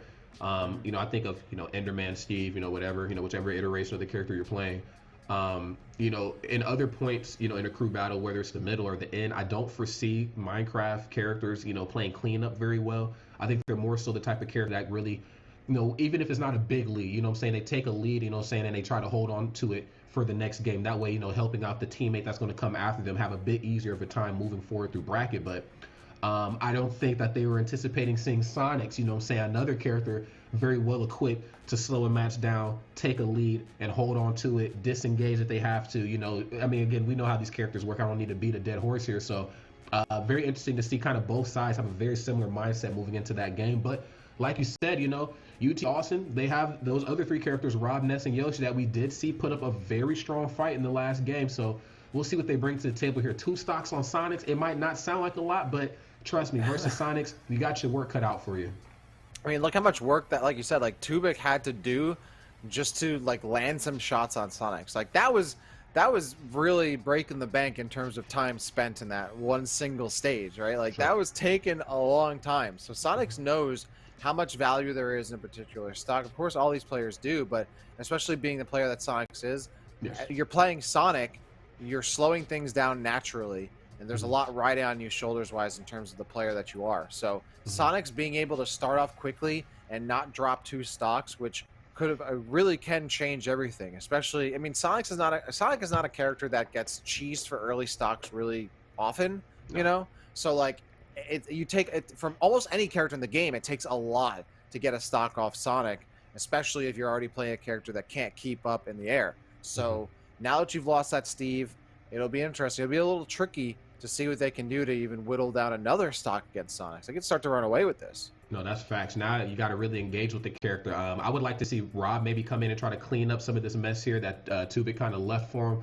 With Gyro, of course, with Laser, and then, you know, the ability to also, you know, kind of keep up in the boxing match versus Sonic too. You know, Rob is no slouch in the ring, and you know, I'm very curious to see how that one's going to unfold. Again, you know, Rob is a character that can really switch up the script. You know, he can, you know, be in your face, you know what I'm saying, especially courtesy of that jab and down tilt. Very, very tough for most characters in the cast to deal with. But then I'm also thinking of the long range game too. Again, it's another matchup where it kind of turns into a mini game for Sonic. We've seen it versus Tubik. I'm setting up shop.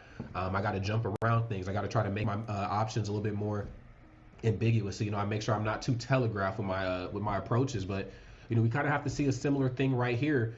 With Rob. Now, I think the distinct difference is that, you know, Rob does have the ability to kill you very, very early if you do not watch yourself. Steve does as well too, but there's a series of things that need to play into effect before Steve or Enderman or Alex or whoever the hell you're playing can really, you know, start to beat you down. Rob, on the other hand, can catch you off stage slacking and then hit you with the spin to win, you know what I'm saying, or a lot of things right there versus Sonic. So Sonic's, of course, still, I would imagine, going into this next match pretty comfortably, but, you know, it's not going to be an easy walk in the park versus these next 3 characters.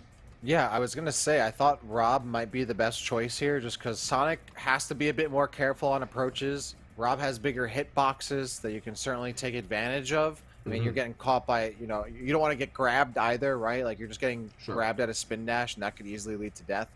But it looks like we're going to be getting Ruskinerd's Nest to come in next. So, again, another situation where the previous anchor is now coming in a lot earlier than we had seen in the previous set. And that could certainly mean a lot for this because now it's most likely LSOE who's going to be playing that anchor as the Rob. And I would think against the Sonic, you might want to have the Rob. I mean, sure, Rob can kind of get caught out in a lot of their moves and just kind of get stuffed. But again, the bigger hitboxes, the projectiles that can deal, like gyro, laser, can deal with that linear approach of Sonic. You have guaranteed grab kills, which certainly grabbing Sonic is not easy. But when you start to read and condition the Sonic and you catch them out on the ground, you land a grab, you're getting a ton off of it. Whereas Steve, you're not really getting like a ton off it unless you have blocks set up in the corner. So it's going to be, and Rob obviously can trade pretty easily in the air too. But Ness, as well, has that aerial mobility, has a lot of really quick kill potential, has the back air, and has projectiles as well. So Ness Knight might not be the worst pick either. No, absolutely not. And again, like you said, it's very stage dependent. You know, I think getting a character like Sonic off stage, really any character, but I guess in this case, speaking specifically about Sonic, I'm thinking of, you know, Sonic's ability to play at the ledge, you know, their ability to try to come back as comfortably as possible, having to move around through PK Fire.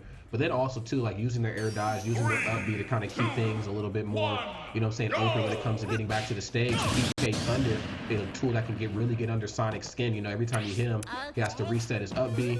And because of that, he's not quite as leveraged with the ledge of the stage like as he was probably initially before he got hit. And so because of that, he's not recovering the way he wants to. And Sonic is a character where, like, you know, yes, he's, you know, obviously one of the fastest characters in the game, but, you know, just when it comes to recovering, you know, he needs to get those feet back onto solid ground. Really strong aerials, but, you know what I'm saying, like, it's the grounded game that really makes Sonic as treacherous as he is. But as we can see right now, Sonic's taking no prisoners right here. There's that trade we were talking about, but here's another trade, though. Love that F smash. Yeah, the angled F smash right there. Catch them off guard in the air. That was nice. Love the accuracy. But yeah, again, Sonic starting to stack it up a little bit. Ruskinerd can certainly respond, but you get caught whipping a little bit, like just like that. You know, you're whipping down tilt, trying to poke a little bit, and Sonic's able to just rush right in and get a kill. That is massive. Sonic's now evens things up at 2 stocks apiece, and with barely any damage on them so far. That is going to be a great start here for Bay State going into this one. Now they're looking to try to run away with this. They've got a decent download from the first set, but now this is the one where they're going to start to pile it on. That's right. I think I don't want to say, I don't want to call it too early, but, you know, I think there was a little bit of like, okay, you know, we've seen how it kind of played out when we had Sonic as the anchor, but now let's see how it, you know, plays out when we have him in the beginning. Now, Rescuer, of course, saying, I don't give a damn about your game plan at all. Hold this back here. I'm trying to shut it down. There's that down tilt right into the back throw. That is a combo as old as time. I'm telling you, man, like burger and fries, peanut butter and jelly, down tilt back throw. That is what Ness is going to do. So great stuff right here. Rescuer trying to keep it airtight, using that PK fire right there to alleviate some of that pressure. Yeah, and we were talking about, you know, tilt confirms off grabs. I mean, certainly a bit more situational with Ness because they got to be facing the right way in the right part. But that back throw, always an option if you do land the grab. Look at this. Sonics is just playing this keep away game, staying on platforms, picking and choosing their fights, and going for overextending for that forward air, but they are able to get the ledge re-grab and forcing it to a little bit of a sour spot in that up air. Doesn't get the full confirm, but nonetheless gets back on the stage safely with a little damage done. And now it's Ruskinerd who has to play a little bit here, a little bit of catch-up in terms of the overall stocks. But Sonic, Ruskinerd going super low. I think that was a misinput there, has to be. And that is super unfortunate because now this is an opportunity for Sonics to get a kill and reset on their last stock. That would be massive for Bay State going through the rest of it. That's right, but it's going to be a task within itself if you keep playing incorrectly with this ledge versus Rescuer. Those backers and nairs, of course, have put on a lot of percent here, even if it comes at the expense of a trade here. That's just something you just do not want to go head-to-head with right here with Rescuer's Ness. So great stuff right there from Sonics, trying to get up underneath that platform, using backer to get between Ness and PK Fire. A very daunting task, but when it works, it works. Love that. There's the back air. He's on stage right now. What's it going to be? Oh, those back airs from both these players are so Oh, no! Nice, great SDI out of that up smash. That is massive. And now Sonic's going to start to pile it on, putting on a ton of pressure and being absolutely crazy aggressive here. And Ruskinerd doesn't want to let up. Gets him off stage. That PK fire keeping Ruskinerd alive for just a moment. And a second one to boot. And now it's Sonic's looking for a way in. This is so crucial. This could absolutely make or break the set for both these two teams. It's certainly for UT Austin, who's working from behind. Another PK fire, but Sonics gets out somehow. And they're looking, both these players looking for grabs. Sonic's getting closer and closer, looking for a kill. And Ruskinerd knows how much is on them to see if they can convert and get this last kill on the Sonics. It would be massive for their squad. Very scared right here for Ruskinerd. Every spring that misses, oh my god. Now you're off of your feet right there versus Ruskinerd, but unfortunately enough, Ruskinerd out of stocks right there. Sonics with the big reset moving into the next game. Sonics right now at 1 stock, but honestly it's looking like a one-man show, no opening acts right here. That is, again, a heartbreaker for UT Austin. Sonic still staying alive and now gets a refresh on their last stock again. So 2 times in a row where Sonic's at high percent and is able to clutch it out to reset the stock that they're on. So they're going into this next one down 2 stocks, but at this point Sonics has taken out 2 characters entirely on their own. That's what we're talking about, right? Like Sonics comes in, takes 6 stocks. Now this is just like, this is all freebies. This is icing on the cake for Bay State, right? They have a deep bench to pull from. The rest of their main lineup is looking clean, and Sonics is putting them in a position to be up 6, maybe 7 stocks going into this next one. That is incredible for Bay State, who wants to wrap this up quick. That's right. UT Austin, of course, working on some borrowed time right now. I feel like, you know, Bay State, after that game number 1, maybe we're a little bit more comfortable going into this, because obviously you shouldn't sleep on anybody in any sort of video game, period. But I think after that first game, there's a little bit of like a download complete where they were like, you know what, let's actually, we got a game to use. We got a set to use, excuse me. Let's see what Sonics can do if we let him go first and how many stocks he can clean up. No pressure, but you know, you just happen to be Sonic. So we just want to see what you can do. And damn it, he's doing it very well right now.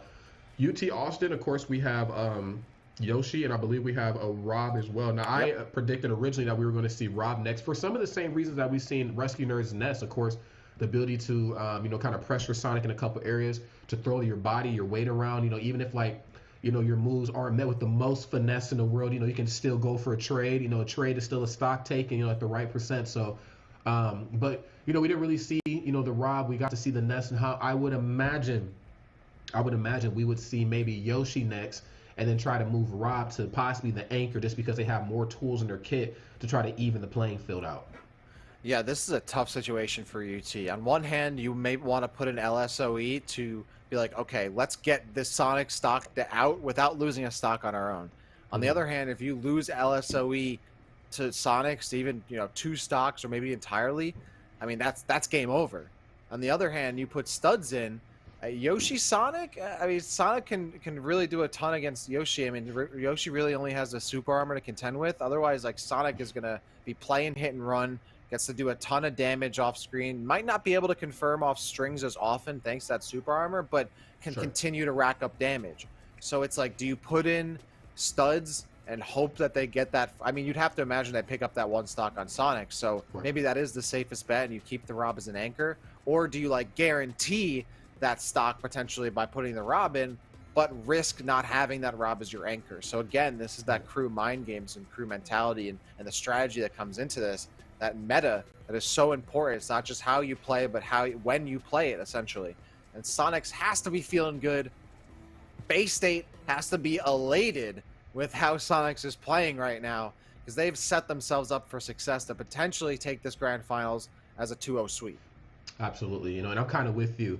I like, you know, betting big. You know, we talked about that before this all kind of kicked off.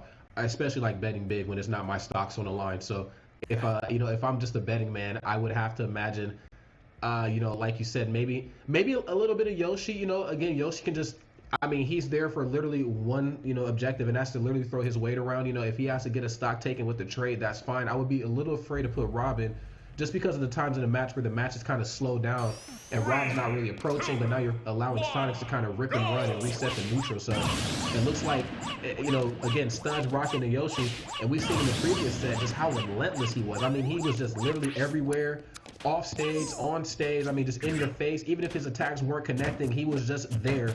So let's see how this plays out right now. Studs is here. Sonics is still online, one stop. Let's see how this plays out. Oh my God. Okay. And these players are so comfortable going so down low, but with what's on the line, the stakes, like, it's risky, and you put yourself in the corner like this, and Sonics is gonna take advantage. Just like that, Studs has lost their first stock. UT Austin's down to 5. Yeah, this a very interesting start right here. I mean, you know, let my college professor tell you I was never the best theory crafter. You know, I anticipated Studs was able to maybe kick off this match a little bit more aggressively here, maybe lose a stock, you know, maybe, but not like this though. Sonics right now just completely on another level right now. I mean, Sonics, again, applying the pressure right here in the right ways. Again, not allowing Studs to get off of these platforms comfortably. I love that. Gets the up air. Gets, oh my Lord. Jesus. Like Muhammad Ali said, you know, you can't hit what your eyes can't see. I mean, and that was a blink and you'll miss it stock there. That was a stock that even Pachyderm in the back, like, hid from. They're like, I can't watch this. I can't watch. And all of a sudden, this is what I was worried about, right? Like, you put in LSOE, sure, you might risk losing the Rob early, but, like, I think LSOE as the Rob would have had a better chance of the matchup. Now you're in a position where Studs gets eliminated without taking a single stock off of Sonics, and Sonics just gets a free character kill for free without losing a single stock. Like, that is scary to think about. Studs says no, nonetheless. And the setup, the egg to the forward air, cleans Sonics up. Better late than never, and UT Austin still alive. Better late than never, but never late is also better as well too, man. And I think with like how this one is kind of unfolded, I would have much more preferred, and I'm sure UT Austin can agree with this as well, if Studs was able to get that stock taken without losing one of theirs. Now, of course, I mean, they were already ice skating uphill, but the task at hand just becomes that much more tough. But, you know, still able to get Sonics out of the picture. This is not undoable, but it's far from easy here. I think Studs right now in a pretty good spot coming into this next match with a lot of confidence, of course, and a lot of momentum. That first stock didn't really prove it, but those next two certainly did. And then, of course, we still have the Rob in the pocket just to clean up the mess. But I don't think we're going to, I mean, we're probably going to see it. But I think as it stands right now, Studs, I think, has enough gas in the tank to get some more stocks taken on board. I think so, too. I think especially after playing such a hard matchup there, that Studs has to at least be feeling like they got a little bit of fire under them to move forward in this. But we'll see. This is, again, super difficult. You have Tony Pajamas, you have Anarchy, you have potentially Toxex, but also you could have Floppe coming back in. You could have Nexus jumping in with the Falco, right? Like, this is stuff that is certainly in the wings here for this Bay State team. I mean, this is honestly pretty crazy to see how stacked this team is, as we've said. And Sonics, an incredible run. They took out 8 stocks on their own. I mean, in a way, like half a team by themselves. They're like a one hedgehog army here. It's crazy to see how much work that UT Austin, the Longhorns, now have to accomplish, how they have to get done in order to get back into this. Yeah, no doubt about it. I see I got Studs in the chat right now. He kind of quoted me a lot of confidence. I mean, honestly, I've never been a top professional player, but you know what I'm saying? With, you know, kind of what you did right there versus Sonics, it looked like a lot of confidence, but you know, again, you know, you're the one in that seat. I'm the one in this seat right here. And yes, for those wondering, I am in Texas right now. I'm in Round Rock or whatever it's called. Not quite Austin, but I'm in my hotel room chilling. I know, I would not miss an opportunity to commentate Smash in one of the best formats in the world, the crew battles, of course, in a collegiate format. So, yes, I think we're going to get Toxics next. I think we're going to get Ike, which is who we've seen kick off the last match, complete opposite end. I believe we've seen him kind of kick it off at the top, right? But now I think they're going to go next. So I'm very curious to see what that's going to bring. Yeah, Toxex had a bit of a rough showing, but I think this is going to go a bit better for them. Of course, they went up against LOSC in the first matchup as the Rob, which, I mean, for all intents and purposes, Rob against Ike is clearly favored in one direction. I don't think I have to really spell that out. But now you have Ike versus Yoshi. Yoshi, I mean, you have the eggs, but Ike should be able to get back to the stage a little, you know, more effectively, a little more often than they would against the Rob. You're able to catch and deal a lot of damage, even just break through that super armor against Yoshi and deal a lot of damage with up air. You have up tilt, which can really, deal with a lot of these cross-ups that Yoshi's going to be hitting you with. And in a lot of the ways, Ike's going to be looking for grabs too, right? Like Yoshi's going to be trying to land with back air, land with nair. You're going to be grabbing and starting a combo off of that, which we saw a little bit against LOSC. So Toxics has breathing room, right? Like not a lot of pressure is on them here. They need one stock, really. That's it. Like, so they're chilling. They can play this super slow. They can afford to drop a stalker here or two, and then it would be up to LSOE to make a massive comeback here for UT Austin. So it's certainly, you can't count them out just yet, but it's undoubtedly a ton of payoff from having Sonics in early. And not only that, UT Austin doesn't have Ruskinerd. LSOE, of course, I mean, they're 6th in the Austin, Texas area, one of the most well-known Robs in LA, or in NA, sorry. So to have that player available to you, certainly not bad. It's me Toxis who's going first. Stud's going for all the way around the world here, and gonna be almost Scrooging. There it is, nice. Full Scrooge, there you go. Love to see it. All right, well, let's see how it all unfolds here. Like you said, Toxic has a little bit of breathing space, and wow, I mean, coming in just in a very big way. Nice landing there, and once more, we talked about it briefly when Toxic spoke last, but unfortunately that match didn't last very long. You give Ike platforms, and it just becomes a little bit more of an issue to try to approach Ike. Especially with like how he can extend combos. I'm looking at a character like Yoshi against Stud, very strong player, but Yoshi's going to spend a lot of time in the air. It is in Stud's best interest to get to wherever he needs to get before Ike gets there. Ike, a much longer character, love that, puts the boots right on him and shows us Yoshi's dance moves right there. That's right. Who said you can't dance in boots? Not me. Oh, definitely not. I've danced in Tim's before, and my ankles were screaming afterwards, but it's possible. We saw where this matchup... You're a true tri-state gentleman, that's for sure. Facts, man. You can see where this matchup's going to go. Yeah, these eggs are going to be difficult for Ike to push in on. That up B, though, not going to be enough. It's in the center of the stage, but really Studs wants to try to get Ike into the air. That's where they're going to be able to stack up damage and force that landing situation. So far, it paid off with that first stock, and now they're starting to push things up. I mean, this is Studs' opportunity to try to close the gap a little bit here. And if they can take maybe another stock here out of Toxex, this really helps LSO. And that's going to be it. Ike will pick up that next stock, and Studs goes down, which means LSOE, 3 stocks remaining, up against a lot in the tank here for Bay State. Yes, Studs, of course, a very, very strong player, and I love the fact that Yoshi was, second to last and not, dead last right here on this team. I thought Studs brought a lot of what I anticipated him bringing, just kind of being in your face, not really giving you any room to breathe, because I kind of feel like that's what's kind of landed UT Austin in this position already, was just allowing somebody like Sonics to pretty much be Sonics, run around, and just really kind of take the momentum of the match and just, kind of control it the way they want it to. But, I think something that I kind of anticipated happening certainly did happen. And again, Yoshi's going to approach from the air a lot. And, again, it's in your best interest to make sure you watch how you do that versus somebody like Ike. Ike, of course, has nair, up air. Those combos become a little bit more prevalent when platforms are involved. But in a case like that, up tilt, a sleeper option right there from Ike, but still an option not to be taken lightly. Up tilt kills, very early. And we've seen that happen just right there. Even, Yoshi's not a light dinosaur, Like, Mario keeps him fed, but up tilt doesn't give a damn. No, definitely not. This is now a big ask here for LSOE. They have a matchup that they have won in before, which is what I'm thinking of previously, right? Like Toxex kind of got bodied by LSOE previously. So I have to imagine that LSOE comes out of this on top and potentially even unscathed. And that could be what a UT Austin needs. But remember, there's still Tony Pajamas waiting in the wings and other characters that could also pop up. This is now kind of where you really have to batten down mentality-wise, right? And not think about the score, not think about what stocks are left, and play this as individual games here.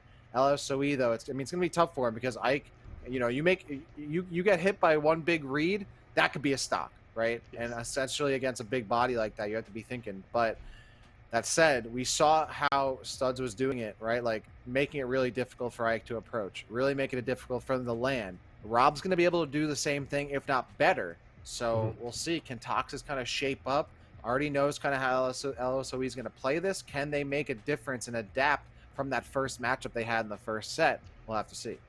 We were definitely have to see how it all unfolds. Ike, of course, is just a character that is neutral. I don't want to say it's simple because I don't want it to sound disrespectful, but we certainly know what the game plan is with Ike. In most matches, it's like he wants to get in, he wants to space really well, he wants to cross you up really well, and then of course once that initial hit connects, then boom, expect 3 other hits, or if not, maybe 1 hit that has enough percent where it matches what feels like 3 other hits. But in this case here, Toxic making sure that these aerials come out properly enough before they drop that stock right here. LSOE unfortunately has to clean up the mess right there of some of his fellow compadres. We will see how it all breaks down right here. 8 stocks to 3. Let's run it up.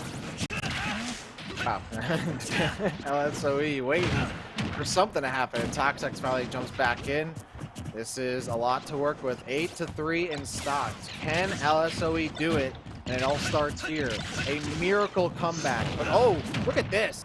Toxic giving LSOE a taste of their own medicine and showing they can get some stuff done with items even without having one of their own, and starting to even things out.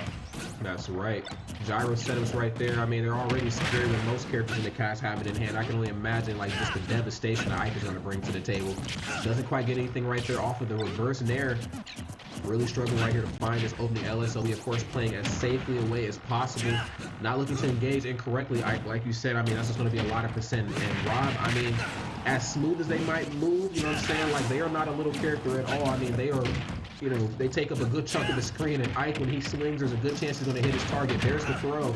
Up till, there's the up air. That's not quite enough, but does get the red stuff. Won't be able to survive too many more, though. Okay. That was an up smash. Would love to have seen it. Doesn't come through.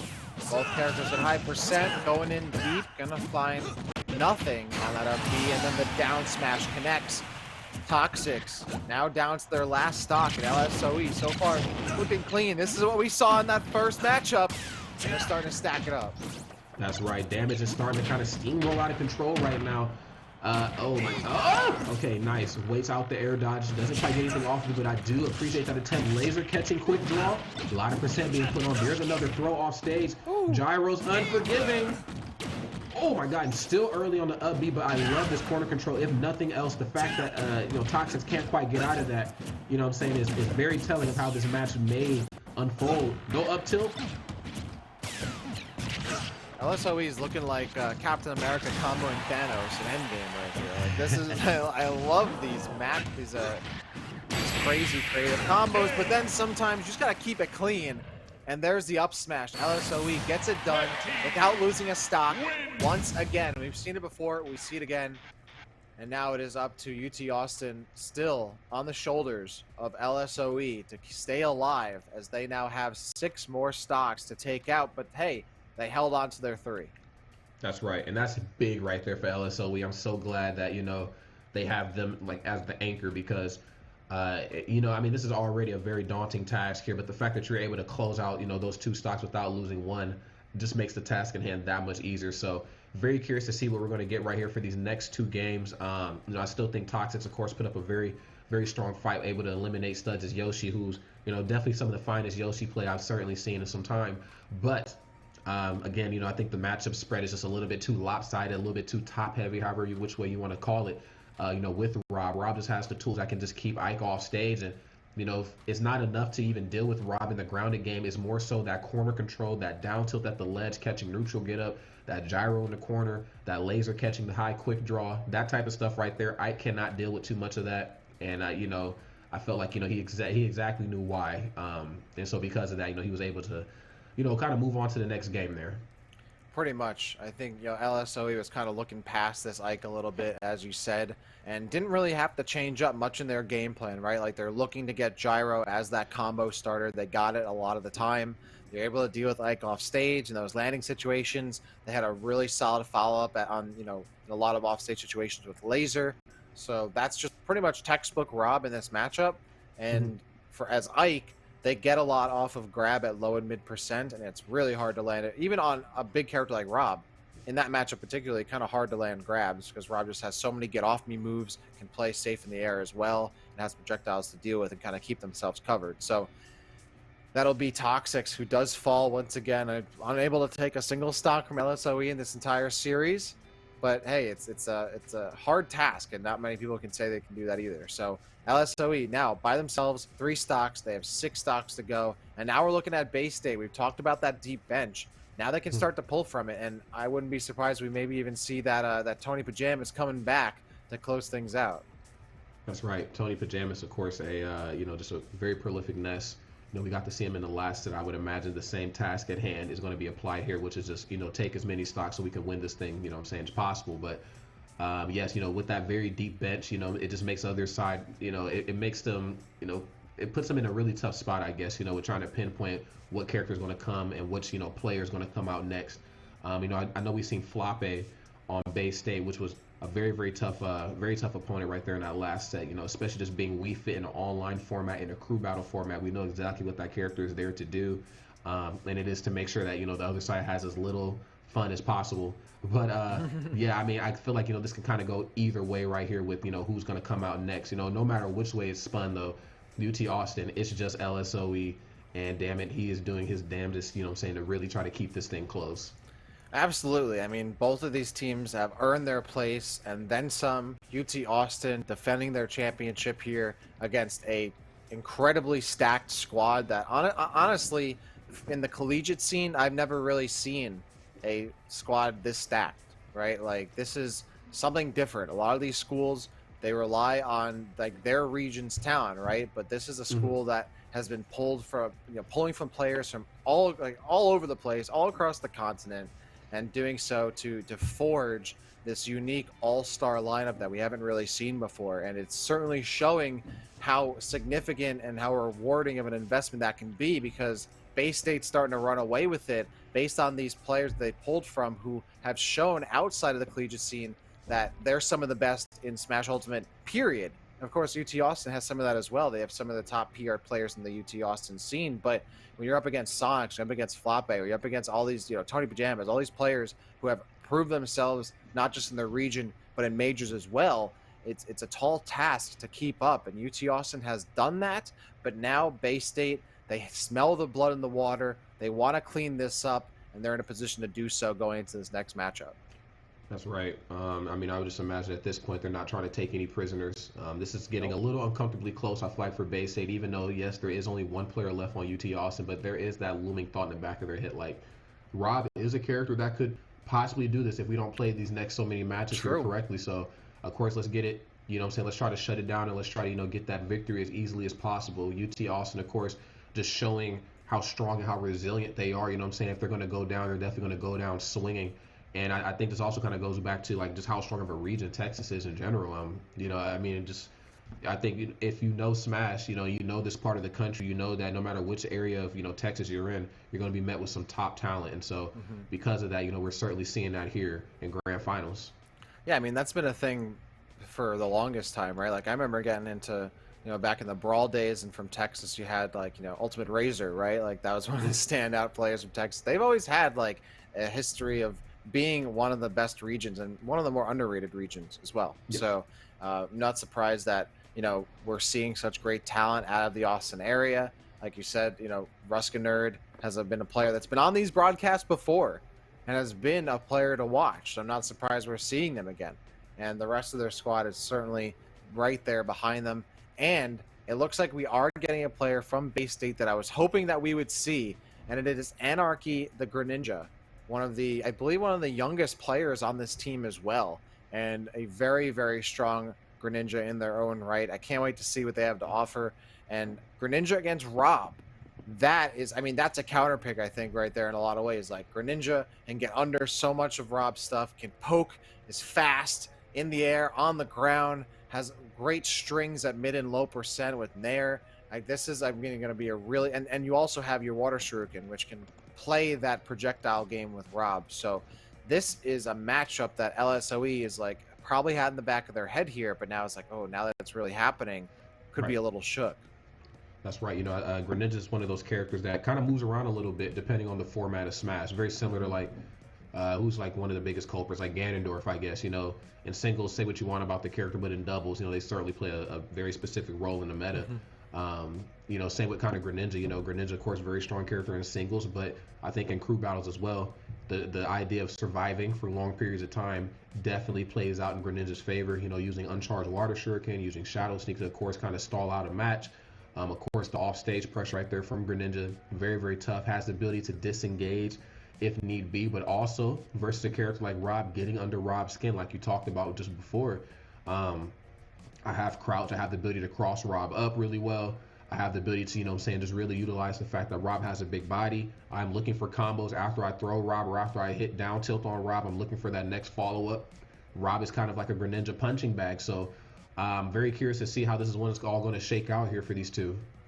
Yeah, you're right. I mean, you're talking about down tilt and grab. Greninja gets so much off of those moves, especially in this matchup. And Rob, who has great landing tools, but when you're playing super close quarters and you're able to meet Rob really, you know, close inside their range a lot of the time, sometimes they have trouble getting characters off of them. If they can't land the grab, then it's even harder. And Greninja's fast enough to not only get in, but not get grabbed. So Rob is likely going to be trying to land as safely as they can, going to be finding themselves in landing situations very often, and that's where Greninja is going to flourish.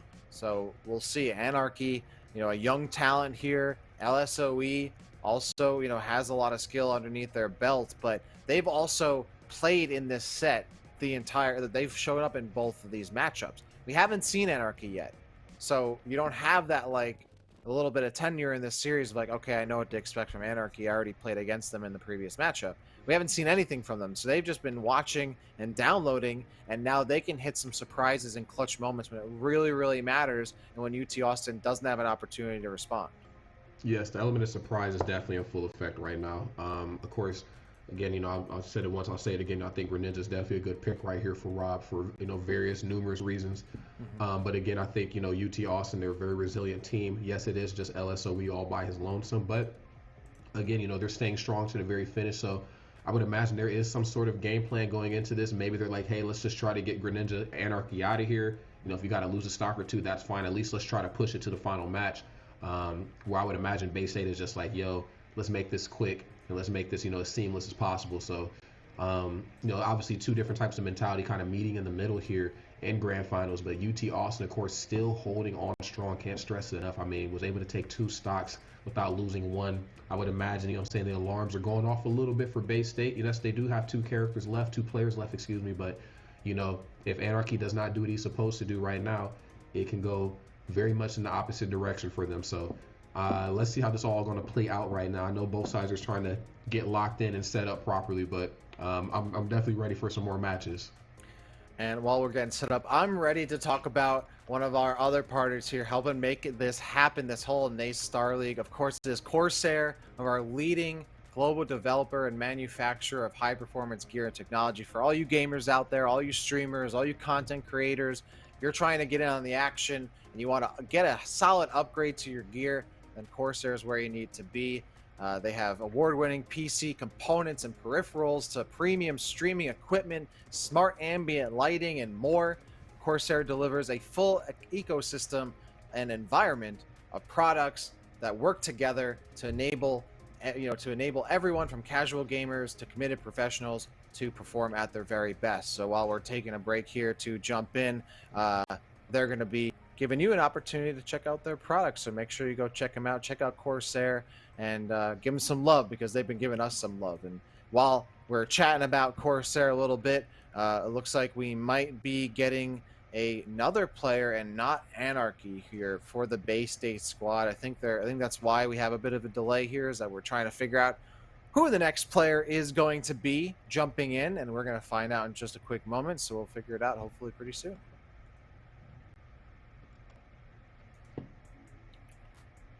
We'll see. We'll see, Rob. What do you think? Okay. Yeah. Let's do it. Let's do it. We're gonna jump. We're gonna figure it out. We're gonna see what these characters have for us, what these teams have in store for us. So don't go anywhere. More of the NACE Star League Spring Finals is coming your way on the other side of this break.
Buddy, we even got you in quicker than you might have expected. We're jumping right in.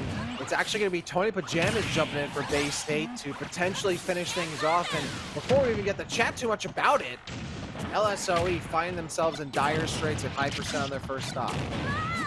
Yeah, this is a lot of percent put on early on here, which is just, again, a risk you just cannot take here versus next, especially given the position you're in. Only 3 stocks left. You're all by your lonesome. There's another nair out of shield. No laser right there for the coverage, but I like that down smash in the corner. He's been doing that so much. And obviously, Rob, with no hitbox line up B, you're going to fall victim to that if you don't recover properly. LSOE, how do they get it back up from the ledge here? Oh, that up air, waiting from NACE. It gets stuck, so it doesn't kill. But that dash attack not going to be enough either. It's from center stage. One more of those towards the corner will certainly do it. And now this is just a little bit of icing here for Tony Pajamas. They're looking to get their desserts in. Remember, this is a big lead here for Bay State. Okay, Tony Pajamas with immediate KO right there off the top, of course. A little late in the game right there. Rob, of course, able to get most of their money's worth out of these stocks just due to their size and weight. But Tony Pajamas right now seems to be very comfortable right here in this matchup. LSOE, though, right now has a handful of laser. I'm sure he's waiting just to let it rip right here on Tony Pajamas. Okay, gets the throw up till nothing off the up air. We're going to get this stock taken quickly, though. Tony Pajamas starting to peel away at this Rob like an onion. It's got layers, and Tony wants to get at him. That up smash, he gets a little greedy with the aerial approach, and LSOE makes him pay the price. Now it's 2 stocks here just to get rid of. Tony Pajamas wants to hold on as much as they can and end this and not even have their last player jump in. LSOE at 115%, looking to try to start a combo with these gyros, but Tony's all over him and sends him right back every time. I like what I just seen there a moment ago. He throws the gyro, but then uses his baseball bat to hit it back, and then it kind of turns into an arms race right there, if you will. Like, who's going to run in and try to grab it? You know, obviously LSOE doesn't want to, grab it incorrectly and then get hit with that active hitbox on it since it's still spinning. However, Tony Pajamas wants to also kind of, mix up the approach options and not let him know he's going to go for the gyro. So I like that. It's kind of that split-second decision making. However, Tony Pajamas making the right decisions here. Okay, has a solid up air. That's going to close it out. Oh, no, absolutely not. LSOE bringing things right back. Almost an entirely clean second stock here. And now how do they land? That platform, a little bit of a saving grace there for LSOE. But with that, they get caught in the wildfire. The PK fire's coming out. And now it's Tony Pajamas. That kill's going to come to them, and they don't need to sweat it. As LSOE is getting into kill percent. Now over 100%. It's going to make him even more risky to get back on from the ledge. We'll see what Tony Pajamas has in store for them. Okay, in this corner, a little should PK fire. Doesn't get anything on. This might be enough. Yes, no up tilt needed. We're actually just going to throw that body around. Up smash is certainly going to do it. Okay, but right now, LSOE 123% right here. I mean, I would imagine things are starting to look a little bleak, but still holding strong here. Nothing off the down smash. Okay, good get up attack. Not great, though. Gets stuffed out with the nair. So risky. LSOE so close at the ledge, and that is it. Bay State has shown their dominance, and Super Smash Bros. Ultimate is no different. Bay State are your NACE Starleague Spring 2022 champions. Amazing gameplay right there from start to finish. I love how that one played out. We got to see a lot of character variety. We got to see players really dig deep on their bench, especially on Bay State's behalf. I mean, I know Anarchy wasn't able to get in, but the fact that they were at least able to keep them, in the back of their head, I think really goes to show how strong the camaraderie was there. But I think, more than anything, I can't ignore, how strong Sonics played, kind of laying the foundation right there in that second set. And then, because they laid the foundation down the way they did, UT, Austin, they just really struggled. I'm gonna just keep it real. They held strong to the very end, but, that team, Bay State was just super stacked right there, man. A literal all-star team, some of the best in North America, outright from all across, from both sides really. You have Sonics coming in from way down south. You have SoCal Heat. You have, Tony Pajamas, who is coming in clutch from New England, from Connecticut. Like, you just have a smorgasbord of players from Smash, all from many different regions, and certainly all that recruitment has paid off for Bay State, and it's certainly paid off in spades. Still, though, congratulations to UT Austin for making to their second finals in a row. Might even be more than that, but I know for a fact they were in the January finals. They won that. They were unable to defend their championship here, but second place, still no slouches, and certainly all players to watch out for in the future. Yes, no doubt about it, man. So excited to see how that one kind of broke down right there. I mean, I was like, these are two very stacked regions, two very stacked teams, you know what I'm saying, pulling from the best of the best. But again, I can't ignore, you know what I'm saying, like Floppe, Sonics, of course, you know what I'm saying, and some of the other heavy hitters on that side. So great stuff right there to both teams. But of course, it was Bay State that was able to close it down, man. So happy to be a part of this. Oh, it's always great to be back with NACE Starleague, with Collegiate Smash. It's always a good time here. Hey, man, you even made time at your hotel room to jump in, right? Like that's what it's all about, to come through and share the stories of these really solid collegiate players. So it looks like we're going to be bringing back our host, Evie, who's going to be joining us to wrap things up. What do you think of that series? I was at the edge of my seat all throughout it. I was feeling everything the fans were feeling every time it came by close. I was like, oh man, this is going to be the comeback season. I believe it. And unfortunately, that was not what happened. Just like you guys stated, Bay State College really stacked on those players. Just absolutely phenomenal. I want you guys to highlight some of the players that you think deserve. I know you guys touched a little bit, but on the side of Bay State, who do you think really carried the team or needs a little bit of more recognition? Let's start off with you, Dak. Whew. Well, certainly the player that carried the team, at least the second time, I think you all know, I'm going to say Sonics. I mean, they like 7 stocks on their own to start things off in that second series. An incredible talent in their own right. No surprise there that Sonics really put down all the stops. But honestly, I got to shout out Tony Pajamas, right? Like, Yes. Next after Sonics, they were an incredible player. Their NES looked super smooth, really well tested, and played really clutch when Bay State needed it most. Rod, what do you think? I'm gonna have to agree with both of those statements. Of course, Sonics on anybody's team in any sort of format, you know what I'm saying, it's certainly something to highlight, no matter which way that all kind of plays out. But, Tony Pajamas as well. Ness is just a really strong character in a format like this, with the ability to use PK Thunder, PK Fire. Most characters are going to have a really tough time dealing with that because, again, the name of the game is to stay on stage. Ness has a lot of tools to keep you off stage. And then also because of that, even if he can't get there in time for PK Thunder and Fire, he has things like up smash and down smash at the ledge with that yo-yo gameplay. I didn't know Ness was as skilled like that with the yo-yos, but I guess, we've seen it kind of play out the way it did. So big shot right there to both of those two players. I was very curious, though, to see what Anarchy was going to do. I mean, I do like me a little Greninja. I like to unload the Toad, but unfortunately we weren't able to see it. So hopefully in the next one we can get Anarchy on the big stage. Oh, you guys brought up some great players. I want maybe to give a little bit of advice to UT Austin. What can they do in the future to come back next season and hopefully win first place? Let's start off with you, Rodney. I think, in a format like Crew Battles, it's about how you start. And, obviously neither side wants to try to play from behind. And I think if UT also had a more solid idea on like how strong the start was going to be as opposed to like the middle, and then of course the anchor, because their idea for like the middle characters and who's going to be the anchor in the end, very great. I mean, Studs of course put in a great amount of work. Yoshi, a very tough character, to deal with. Of course having Rob in the end doing what they did, LSOE, I mean, big shout out to them. But unfortunately, it just had a bit of a slower start, and I get it. You're going against Sonic, so it's very difficult right there to have the start that you want. But I think it was the Minecraft match, in the beginning with Tubik, if I'm not mistaken. And those are just Sonic and the Minecraft characters are two characters kind of cut from a similar cloth when it comes to controlling the pacing of the match. And I think Sonic just did an overall better job of it. So start a little stronger next season. Yeah, I would agree there. I think like the character pool overall was certainly strong for both sides. I mean, having a Steve and a Rob to work with helps, but just keep leaning into that. Have that diverse character pool, and they'll go far. Wow, you guys put it absolutely perfectly. We are going to have an interview coming up shortly with one of the players from Bay State College. If you had to give an overall team MVP, who are you going to give it to? Ready, set, go. Sonics. Probably Sonics. Yeah. Sonics, yeah. Most valuable hedgehog. Yeah, I mean, it's the reason why he has a movie and some of the other characters we've seen don't, So right, yeah. That's why he's an all-star. I'm waiting for that Minecraft movie, but so far it's just Sonic. Yeah, that's right. Alrighty. Well, any last words for all of the college fans out here today? Let's start off with you, Ronnie.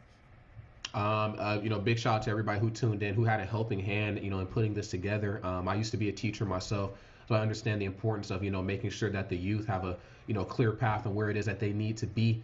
I think, for somebody like my age, we didn't quite have this when I was coming up. So I think the best thing that I can do is try to make sure that I can help the next generation of gamer get to where they want to get. Even if they don't want to be a top player or a commentator, I think for something like the NACE Starleague, it goes to show with all the working parts and pieces that there's something for everybody. I mean, the production here was so nice.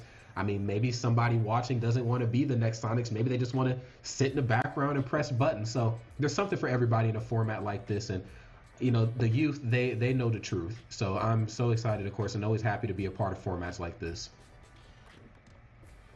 Absolutely. And yeah, I got to concur on those points. And honestly, I love the college energy. It's great to see when other, players and fans and students and friends and family from those other schools, and, you're able to represent your school and have all your friends and family cheer you on, whether you're in person or online. You're on Twitch chat helping you out and kind of showing that support. You're at the venue, whether it's for Overwatch, for Smash, for Call of Duty coming up next. It's great to see all the support from friends and fans and other students for the players representing their schools. That's what I love so much about all of this. So it's great to see and be part of Collegiate Smash, collegiate esports overall. There's really nothing like it, and I can't wait for next time. Well, thank you guys so much. And just like you said, Dak, we are going to be moving on to some Call of Duty Vanguard. Up next, we have Northwood versus Bay State. But before we head on over, make sure you take a short break. And we do have a skit going over that that Oakland University put together for us. So let's check that out. Okay, Coach, how's the season going so far? It's going really good. I mean, we are having one slight problem, though. Yeah, we got scrims right now, so we should probably head out.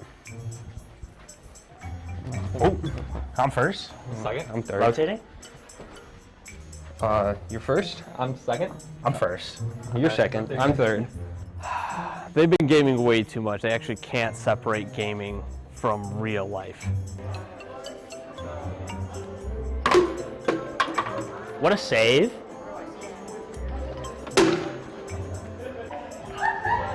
Yeah, we've been working a lot on shot calling lately, and they just can't separate it in real life, their shot calling. Dude, what are you doing? I'm face checking. Bro, don't go alone, I'll join you.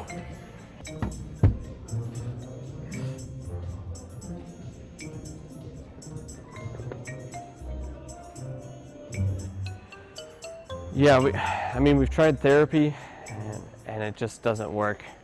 I'm really concerned about their futures.